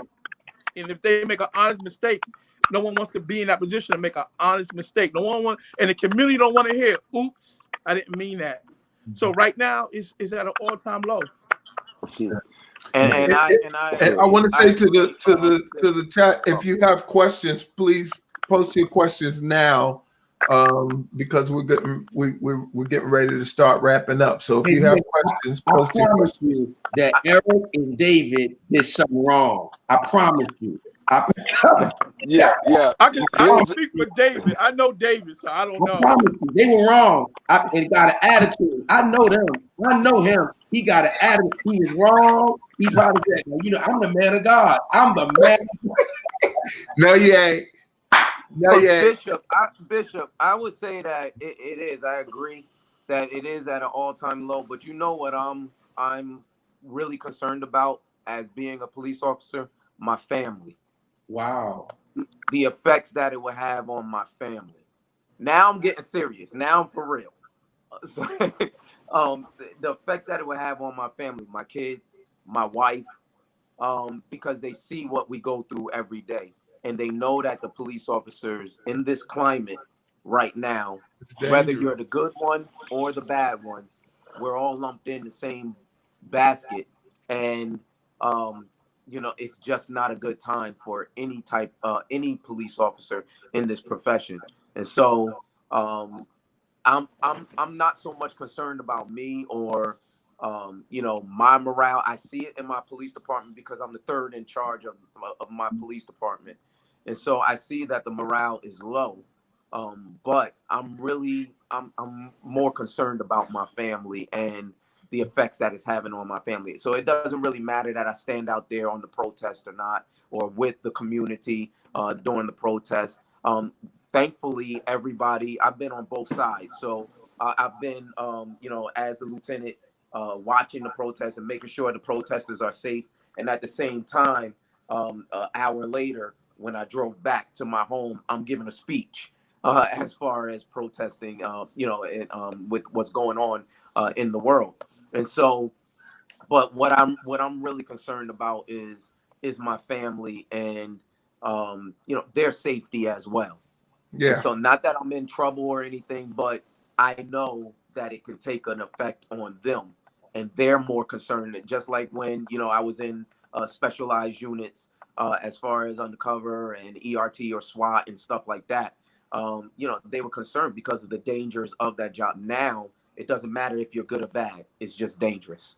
Well, we're definitely going to keep you in our prayers, and I say to everybody, to the church, and to whoever's on here with us, please make sure that we keep Pastor McLemore in our prayers, and we certainly thank you and for being one of the a good law enforcement and Pastor Days and Pastor Crawford. So let's take these questions and let's give us the quick answers. Should black folk get permits and guns? Absolutely. Yeah. Yeah. Protect your home. Yeah, absolutely. Wow. That was. I would say absolutely. Wow. Like off the day. I'm gonna get one. I just hope I don't make a mistake and like shoot the wrong person. Shoot one of the saints or something. It's not an easy process going through the NYPD handgun permit. It's a very strenuous ordeal, and you're not going to get through it, without them going through every crack and crevice. I heard it's not like that down here. I heard it's easy down here. Oh yeah, no, I'm talking about New York right now. Okay. But North Carolina I think it's a lot easier. I think anywhere outside of New York, and most major urban cities, have, but the Midwest is a little more relaxed. New York is, New York, Connecticut, Boston, we have strict gun laws here. Okay. Next question. Wow. I didn't know that. Why does arrest seem to be such a one-size-fits-all solution for minorities? That's from Kyle Scott. Someone asked me a question one time, what is the best thing about being a cop? And I said to him, when I'm off duty. Because when I get stopped duty, I thank God that I have a badge to show. Because sometimes with the badge, the officer still would give me a hard time because in his mind, I'm still a black man. So I would look at them and say to them, what happened to the guy who didn't have the badge? If you treat me like this with the badge, what happened to the guy who don't have a badge? It's really heartfelt and hurting what people go through. And people would never understand what it is to be a black man unless you're a black man. Wow. Does, like, every time you find someone and they don't pass the breathalyzer, do they get arrested? Supposed to. That's a must arrest, because if you don't, what happened? They got an extra. Back in the years ago, they used to let you park the car, or put you in a cab, or someone pick you up. But what has happened? That person will get home, get their spare key, or get behind another car and kill someone. So now it's no longer putting the person in a car and go, yo, just go home. They come back for that car with their spare key, or they get in another car and drive later on that night. And then they get back, the cop stopped them, went for it, and that cop who let them go now responsible for that. They liable for that damage that entire person did, who they call themselves giving a break to. So now that they don't do that no more like they used to do. Even with domestic violence, they are having an argument, just go walk it off. Go ahead, let her cool off, you cool off. They don't do that no more because they've done that, and then a person come back and then kill their spouse. So it's like, now we gotta lock you up. No more letting no one walk it off and cool it off no more. Okay. Next question. You gotta be careful with police discretion. You gotta be careful with that. Wow. They call that police discretion. Wow. Michael Park says, does the police courtesy card have any influence? Yes. Not anymore. No, yeah, it works. Not anymore. And the reason why I say that, it depends on who you get stopped by. Yeah, but the reason why I say that, is because once they start selling them on eBay, then it was watered down. They've been watered down because of that. So people start buying them on eBay.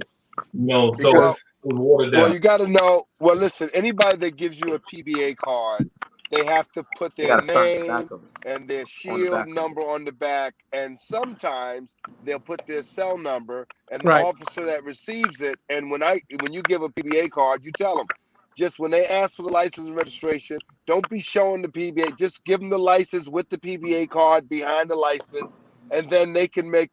And then what they're going to ask you is, who's on the job? My brother, my sister, my cousin, my father, my son, my daughter. What precinct does he work at? X, Y, and Z. When you can answer those questions clearly and distinctly, 9 times out of 10, they're going to let you go. My PBA card has worked even in Virginia. From Who New gave you York, that card? you did. It has worked in Virginia, and Virginia, they are rough in Virginia. But I just so happened to I got stopped, and it was near my my license, and I mean I was speeding too, but I gave it to him, and I told him, and he said, all right, slow down. Well, what Eric asked him, what ticks a cop off so fast? What causes a cop to get angry very fast? And what scenario? What type of scenario? Let's say you get stopped. Traffic stop. Say you're driving and you get stopped. What could cause that cop to become very irritated with you? Sometimes the passenger do all the talking more than the driver.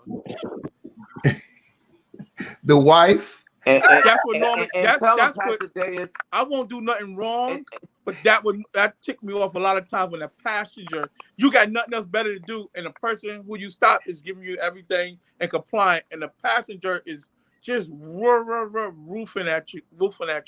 That will tick me off. Or if I stop you, and soon as I get up to there, you throw a PBA card and put it in my face. I got to jump back. Then that would make me like snatch the PBA card from you and take you through the numbers. I still might give you the courtesy, but I'm gonna give you a hard way to go. I'm gonna make you sit, wait, and I'm gonna be a little abrasive. Wow.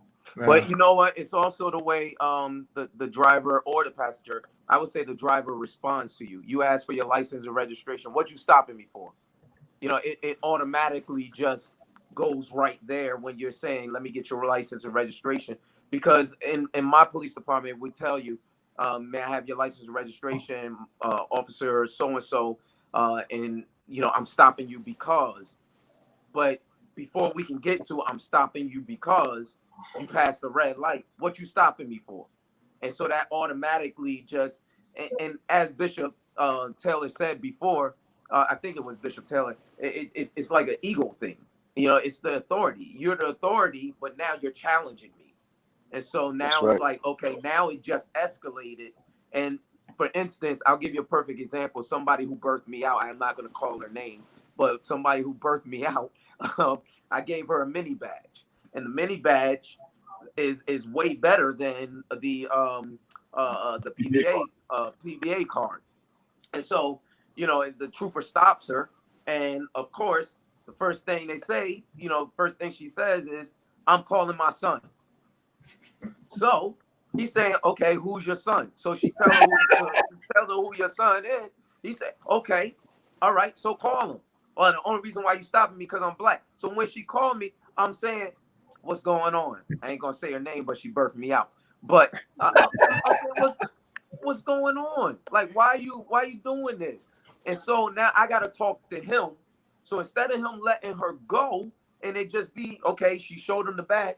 Now I gotta sit here and talk to him and tell him, okay, I'll take care of it and all this. And I got to pacify him just to get her out of the situation. When it could have just been, okay, I'm sorry, ma'am. You know, just be careful and go ahead. But she escalated that. And so that happens over and over and over again. It's the way sometimes they respond as soon as I say, or as soon as they say, because I haven't stopped nobody in 16 years. As soon as they say, you know, may I have your license and registration? What you stopping me for? Yeah. Okay. Okay. And I could see that. I could see that even being more so in this environment and climate. People saying, you know, people are going to be more aggressive because of the Black Lives Matter movement, because of their anger over what they're seeing televised. It doesn't justify it, but it is going to be, you know. But people need to be cool, and you're right.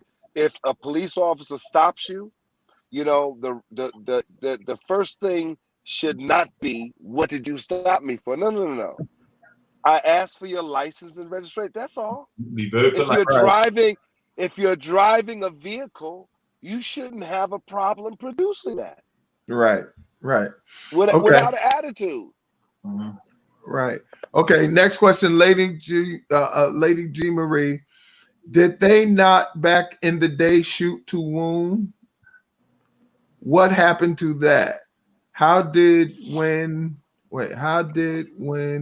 Excel? Shoot to kill. Yeah, y'all know what you mean. Go ahead. The quick answer. That must have been before my time, but I never heard of that. The wound. You know, we was always taught shoot center mass because it's the biggest part of the body.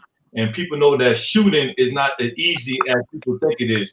You can be close to somebody and miss. So that's why you are taught to shoot center mass. We are taught to shoot to stop, not shoot to kill, just shoot to stop. So you go for the leg or the arm, you definitely might miss. Most likely you're going to miss.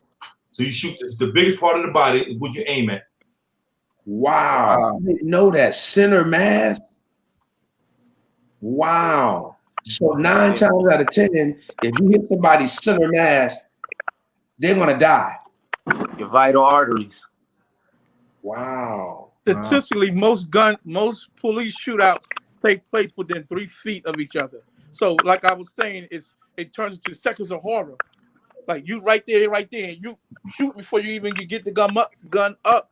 Sometimes, in most cases, that's why they say aim center mass. Wow. Aim what?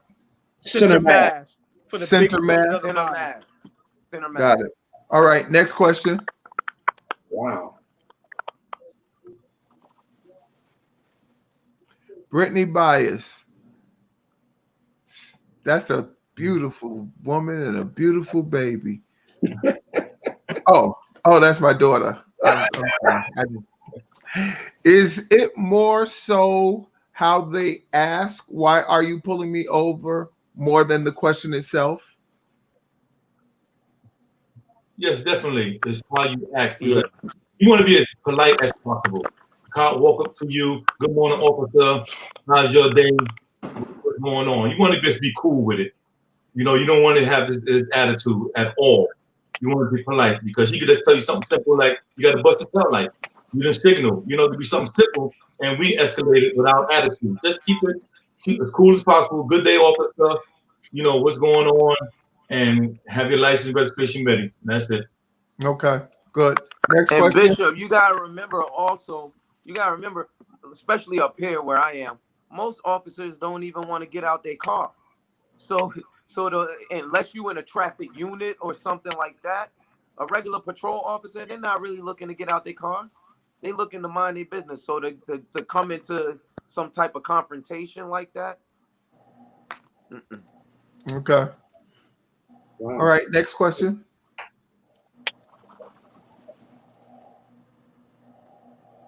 This is Michael Parks again. How come when they call for backup for a young black man, they send out about 4 to 7 cop cars? Well, in those cases, when the call come over the radio, if you just nearby, you're gonna go. Anybody that's in the area goes. Especially don't have no job anyway. If you don't have no job, you're in the area, you're gonna go. You know, and a lot of times people don't understand, you know, what the kind of call that we receive. See, if you get stopped and you see me coming towards your car, my hand on my gun, a lot of times people take it personal. Why you get your hand on your gun? Why are you holding your gun? You don't know what kind of call we got. You know what I'm saying? So we got to protect ourselves. So we being cautious as we come into your car because we just received the call somebody's robbed the bank. You know, so people don't understand that. So just keep it cool, best way you can. Okay, great. So Robin Sessions, hey Robin, how do officers distinguish between a medical event, I guess a medical event, and a crime? It's dispatched. You talking about like a medical call and like a robbery? The difference between that? Yeah. Yeah, it's dispatch. You get that through dispatch. So whatever. I call think we she receive, maybe. that's how it's distinguished. I think maybe she's saying if they see something wrong, like something wrong with somebody. I guess that's what she's saying. How do they know if it's like if the person's having a medical event, or Like if they have a mental illness or something like that? Yeah, maybe Or that. I don't know, but either which way, you got to assess and evaluate the situation that you're in. And so once you do that, it's all about the interaction. So you got to take time out and just, evaluate the situation and see how you're going to resolve that. Okay. You got to take time out. Okay. B. Gregory Moore, what are your rights when approached by the police?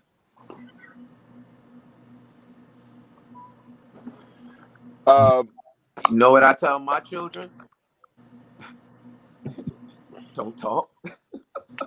Don't talk? You tell them don't talk? I said, don't talk. Don't say nothing. You know what I tell my family? You know what? It depends on your situation. As far as what are they approaching you for? You got the common law right of inquiry. You got different things. So it depends on if it's an investigation or it really depends. So if I'm just coming up to you as an officer and just asking you what your name is, you really don't have to give me your name. You know what I mean? You really don't even basically have to talk to me. It depends on the situation. Now, if I'm investigating a crime and I got charges on you, then, you're going to come with me regardless. You don't have to talk to me because it's your Miranda warnings. But once you get, once that is read, but I already have charges on you. So if it's just me coming up. I think he's referring to like, say you stop me because I saw like something online and the police comes up to the car. Do you have to give them your name?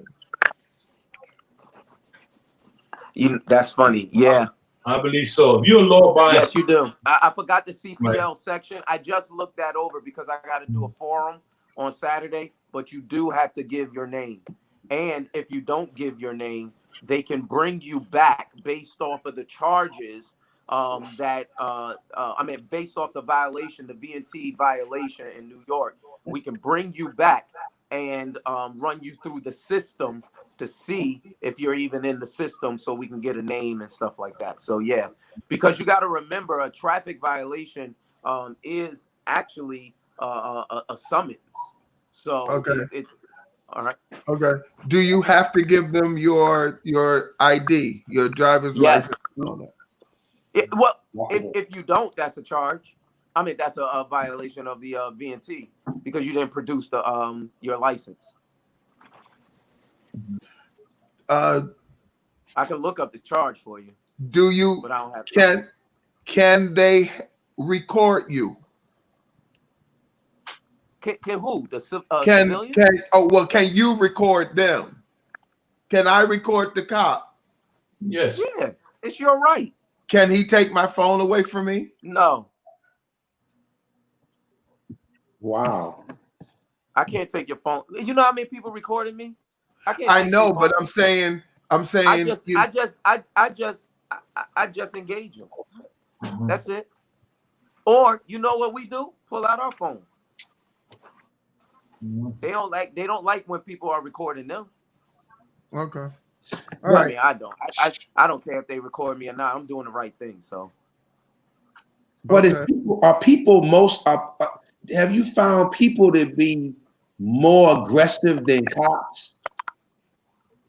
Yeah. And it's good that Bishop McDaniel is having this panel because those questions that come up, what are my rights? And and people really do have rights. They really have rights. But at the end of the day, we as African Americans, our job is to try your best to stay out those handcuffs. Right?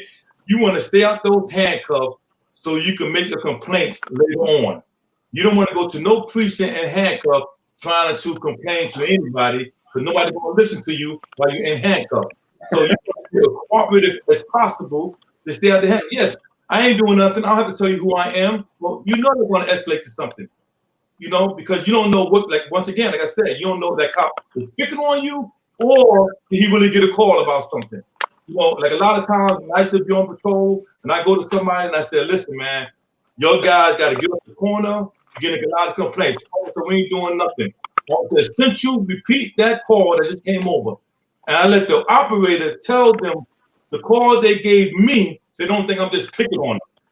So 911 operator come on, the business owner call, there's a large group in front of the store making a lot of noise. And I said, see, I'm not just messing with your guys. So please just leave, you know, and so I could be real with people so you don't have no kind of conflict. But most officers ain't gonna take out the time to do that. They're gonna take out time because they don't want to waste time. They go back to what you said, Bishop. You got that authority figure. Just listen. I'm telling you, leave. Just listen. I don't got time for that. I can take you in. You know, and so we have to just try our best as a people, you know, to stay out of handcuffs. We already know that's why we're fighting now, because of the injustice. That's why we're fighting now, because Reverend Crawford, you know as well as I know, some things are self-initiated too. Now I'm gonna throw something out there. Some things that we do are self-initiated. I wouldn't say us on this live, but our counter, our other officers, they initiate things and they say it's a suspicious incident just to investigate certain individuals. So we have to be careful at not us, but I'm saying the public has to be careful of those things as well, because that's how things start too. And you wonder, and things can form, things can escalate real quick, but some of the officers put themselves in that situation. Okay. That's all. What if I call you But a I name? agree with Reverend Crawford. What if I walk up to you? What if I walk up to you or you stop me? Let's say you stop me and you come to my car and I say, why are you stopping me? And I call you out your name. What is I mean, I'm sure you don't like being called a name, but are you trained? Call your curse word. Are you trained? If I call you out of your name, are you trained to de-escalate? Yeah. Normally I would say, sir, despite the fact that we having a discrepancy, there's no reason for no one to lose respect for each other right here. We're just doing a job. It's just a job. Right. I just need this from you. I just ignore this and that. We don't have to get into an ego contest. We don't have to disrespect each other. I'm stopping you because A, B, and C. Most people respond to that, and then there's a few, it don't even matter. They get more aggressive, more disrespectful, and now you got to be a rude cop just to calm them down. Because now they take the advantage. Oh, maybe he's saying this because he's soft. Okay, so I'm gonna go from A to Z on this cop. He's scared, and then you have to regulate them, and they realize, oh, he wasn't. He was just being professional. I just had a big mouth and ran with it. You're right. Bishop, I try to ignore. I've been called a nigga. I've been called, and to my face, I've been called a nigga. I've been called a lot of things. So what I do is I try to ignore it, and then when I get back, everything that I think of in that VNT that they violated, that's what I would do. You can get them that way instead of sitting there arguing. There's different ways that you can get around this. Instead of sitting there arguing with them, and then it escalates and turns into something that's crazy. So you got to know how to de-escalate the situation. If they violated the law, then write them. Go back to your car and just write them. But Dr. So Page, and then they can go about their business. That's a good question, Dr. Page, because the academy is missing that class, how to de-escalate situation. They missing that class, and that's the class they need to do it, because everybody going to respond as they are individual people. You know, how you train, how you brought up is going to be your response. And me coming up as a Christian, I'm going to have more patience with you. You know, but the person that they'll come up a Christian with, they're going to snatch you out the car. So that is a good thing we need to add to the Post Academy. Escalate situations, so you'll know what happened in that car before you walked up to it. Well, I wasn't raised as a Christian, but I knew what I felt like when cops stopped what I wanted the cop to treat me, or how I want the cop to treat my family member. So I just took it from that approach. Yeah, yeah. Charlie said, like the man that kept saying he can't breathe and died on the scene, that was a medical issue because he told them that he had heart issues and he couldn't breathe. And it's amazing that this comes up now, because as we get ready to close, that's what I was going to say. I think there should be training. I think there should be,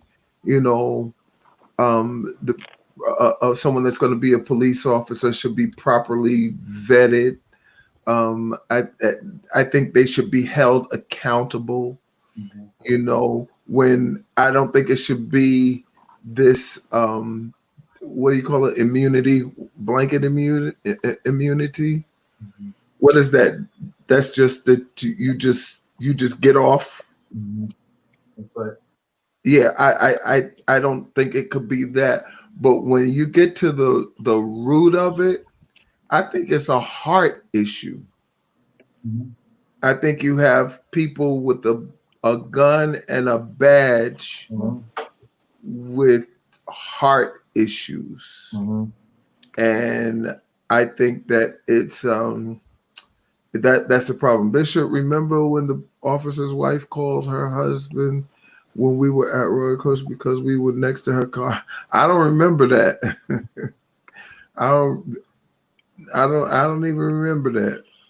But I'm sure we've had many instances. I've had many instances. I just thought about it a couple of months ago. I was driving out of my development, and police. I noticed the police was following me without his lights on, and then we got further down the road. It's like 3 cop cars that's following me, and he finally pulls me over. And so I was cooperative because I was terrified because it was pitch black. I mean, you didn't have David, huh? I didn't have David. If David was here with me, it would have been a problem. But it was pitch black. It was no lights, and the only lights was the lights on his car. And he asked me for my license and registration. And then he went back, and then he came back and told me that there had been break-ins around here, and I fit the description. But Bishop, can I add something? You're right when you say it's a heart issue, because at the end of the day, they could do a lot of police reform. They could change a lot of policing policies. But if the immediate supervisor that got their boots on the ground, if those supervisors don't implement change, no matter how much it is changing on the top, nothing's going to change. It has to be where the supervisors set the pace and be the example and enforce the change of the policy. So if you have a group of supervisors across the board in the nation or within a department that don't embrace that change, they're not going to push the officers beneath them to do that. Absolutely. Well, and I tell you, George Floyd would be alive today if me and Officer Days would have rolled up to that scene. If we would have got out of our car and told that officer to get up, we got this. That's what we normally do. Or you tell somebody we got this, and only one person would have to take a stand. One cop could have said, "Get off his neck. He's choking right now." That's what we want. You need that one person to do that.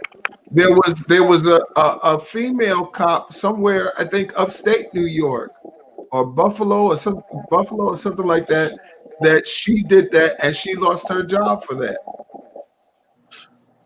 A cop was strangling a person and she stood up to him. She was like, "Don't do that," and she went and she stopped him, and she lost her job. And now with all of this going on, they're going back and looking at the case again. Good. And trying to give her pension. Good. Yeah. Good. So but you guys, thank you. I really appreciate you all for being with me tonight, and especially my special surprise guest Yes, yes. that came to be with me tonight, Bishop Taylor and Bishop Liston Page.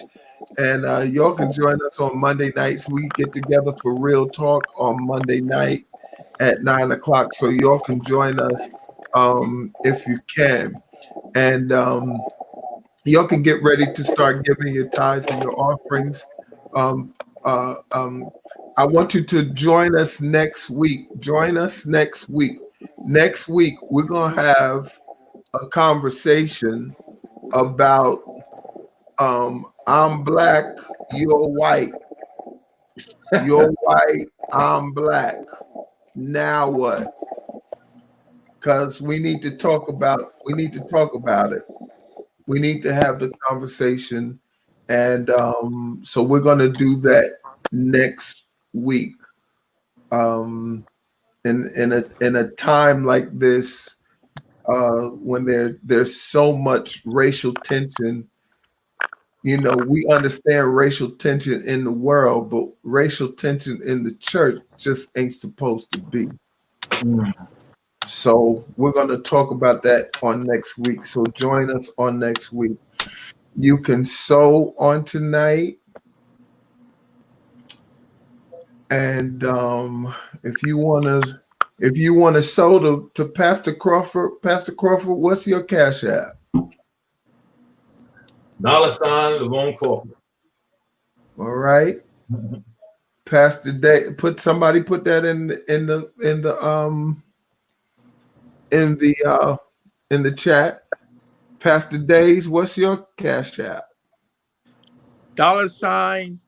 $C, let it see my last name Days 1. C Days 1. Okay. Bishop Taylor. I'm going to defer mine to the Lord's Church tonight. Bishop Page. Thank you, Bishop Taylor. I appreciate that. Bishop Page. I ain't deferring nothing. I want you to give me all. I'm deferring nothing. Y'all hear that? He's a gazillionaire. He got money just dripping when he walks. When he walks, money just falls out his pocket. I just did it. I'm like Bishop Taylor. Listen, Eric McDaniel is my friend. I love him with all my heart. It's nothing I won't do for him. I mean, Eric, I love you. I don't need no money for this. We boy. Pastor McLemore. I'm gonna follow the two bishops that spoke before me. Listen, honestly, Bishop McDaniel, I know we're friends and brothers, but I really appreciate the opportunity. And I even got to meet two of the people I've been trying to meet for all my life. Well, let me stop playing. Since I've known them and followed their ministry, so it was actually a joy just coming on here to meet Bishop Taylor and Bishop Page. I appreciate it. Thank you. If you know me, you know them. We are the Three Stooges. And listen, listen, Lieutenant, I take my hat off to you and the job that you're doing. Yes. How many years you have in now?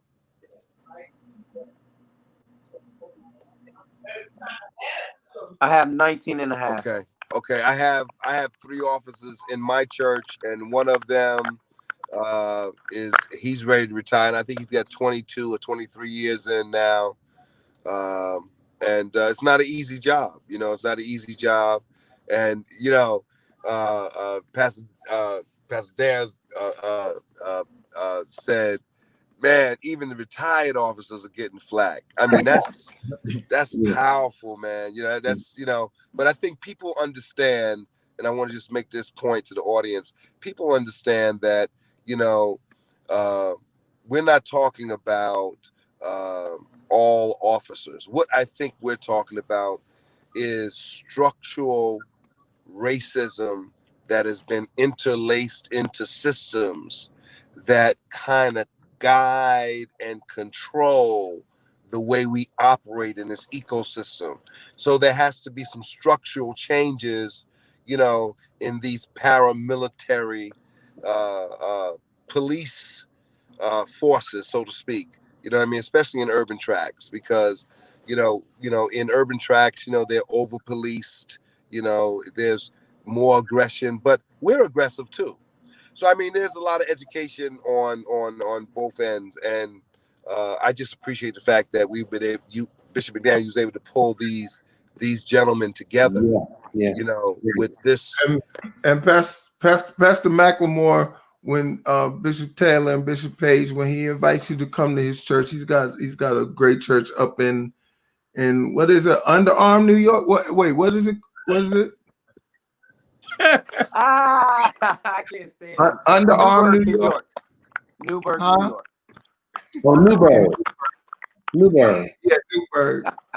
Oh, Newburgh, yeah. Newburgh. There's a gentleman that has a large funeral home in Newburgh. You know him. What's his name? It can only be one funeral home in Newburgh. Linwood Roads. There you go. Funeral home. I didn't want to say it because you're from Newburgh. Linwood Rhodes, his family is a member of my church. And so, so I mean, Linwood tells me about Newburgh all the time. Yeah. All right. But thank you. Zena, yes, we can have a forum on banking black. That's awesome, which is something Bishop Taylor could also be a part of, because he has a bank out in Astoria, right? Long Island City, yep. We got ATM, check-in, savings. We got Christmas club, summer club, baseball club, football club. We got every kind of club you need. Wow. Online banking, mobile banking, loans, All right. I'm going to open an account with you guys. Please, bank black, man. You want to say something? You want to do something? Bank black. We want to have a forum about that too, supporting black business, but also we want the black business to support us. Like when we support black business, do right. Right. Well, I mean, that goes across the board. I mean, we all got to do right, in terms of that, No, I'm talking about there's been time that I try to purposely support black business and they don't do right. That's what I'm saying. No, I'm with you. Because sometimes I'm going to be honest. Sometimes, and we just have to do better. We have to help each other do better. We have to do better. That's I'll leave it at that. I'm not. Bishop, every time you came to my restaurant, I treated you good. Yes, you did. You did. Your black business, you do wonderful. You absolutely do wonderful. Bishop Taylor, what's the name of your bank? Urban Upbound Federal Credit Union.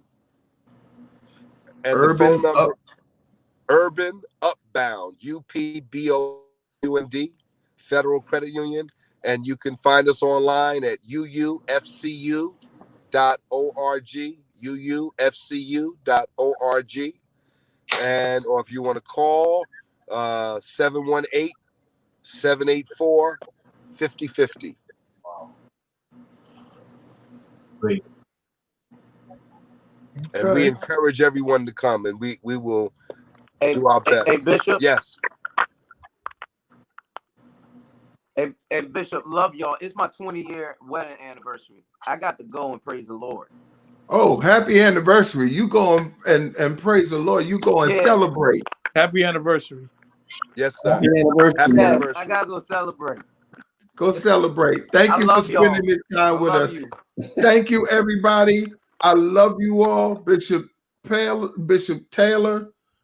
Bishop Page, y'all are my bros for real. I love y'all and I appreciate y'all. Pastor Crawford, you have been absolutely wonderful. I thank you and I appreciate you. And Pastor Keller, what can I say? You are the best. Thank you to my my producer on tonight, Dr. Jaleel, thank you. Good job. And everybody, thank you all so much for joining us tonight. I know we went a little late tonight, but thank you for being with us, and we'll see you. I'll see you all on Sunday. All right. Have a good night, everybody. Thank you. Good night, fellas. Bless you guys. All right. All right.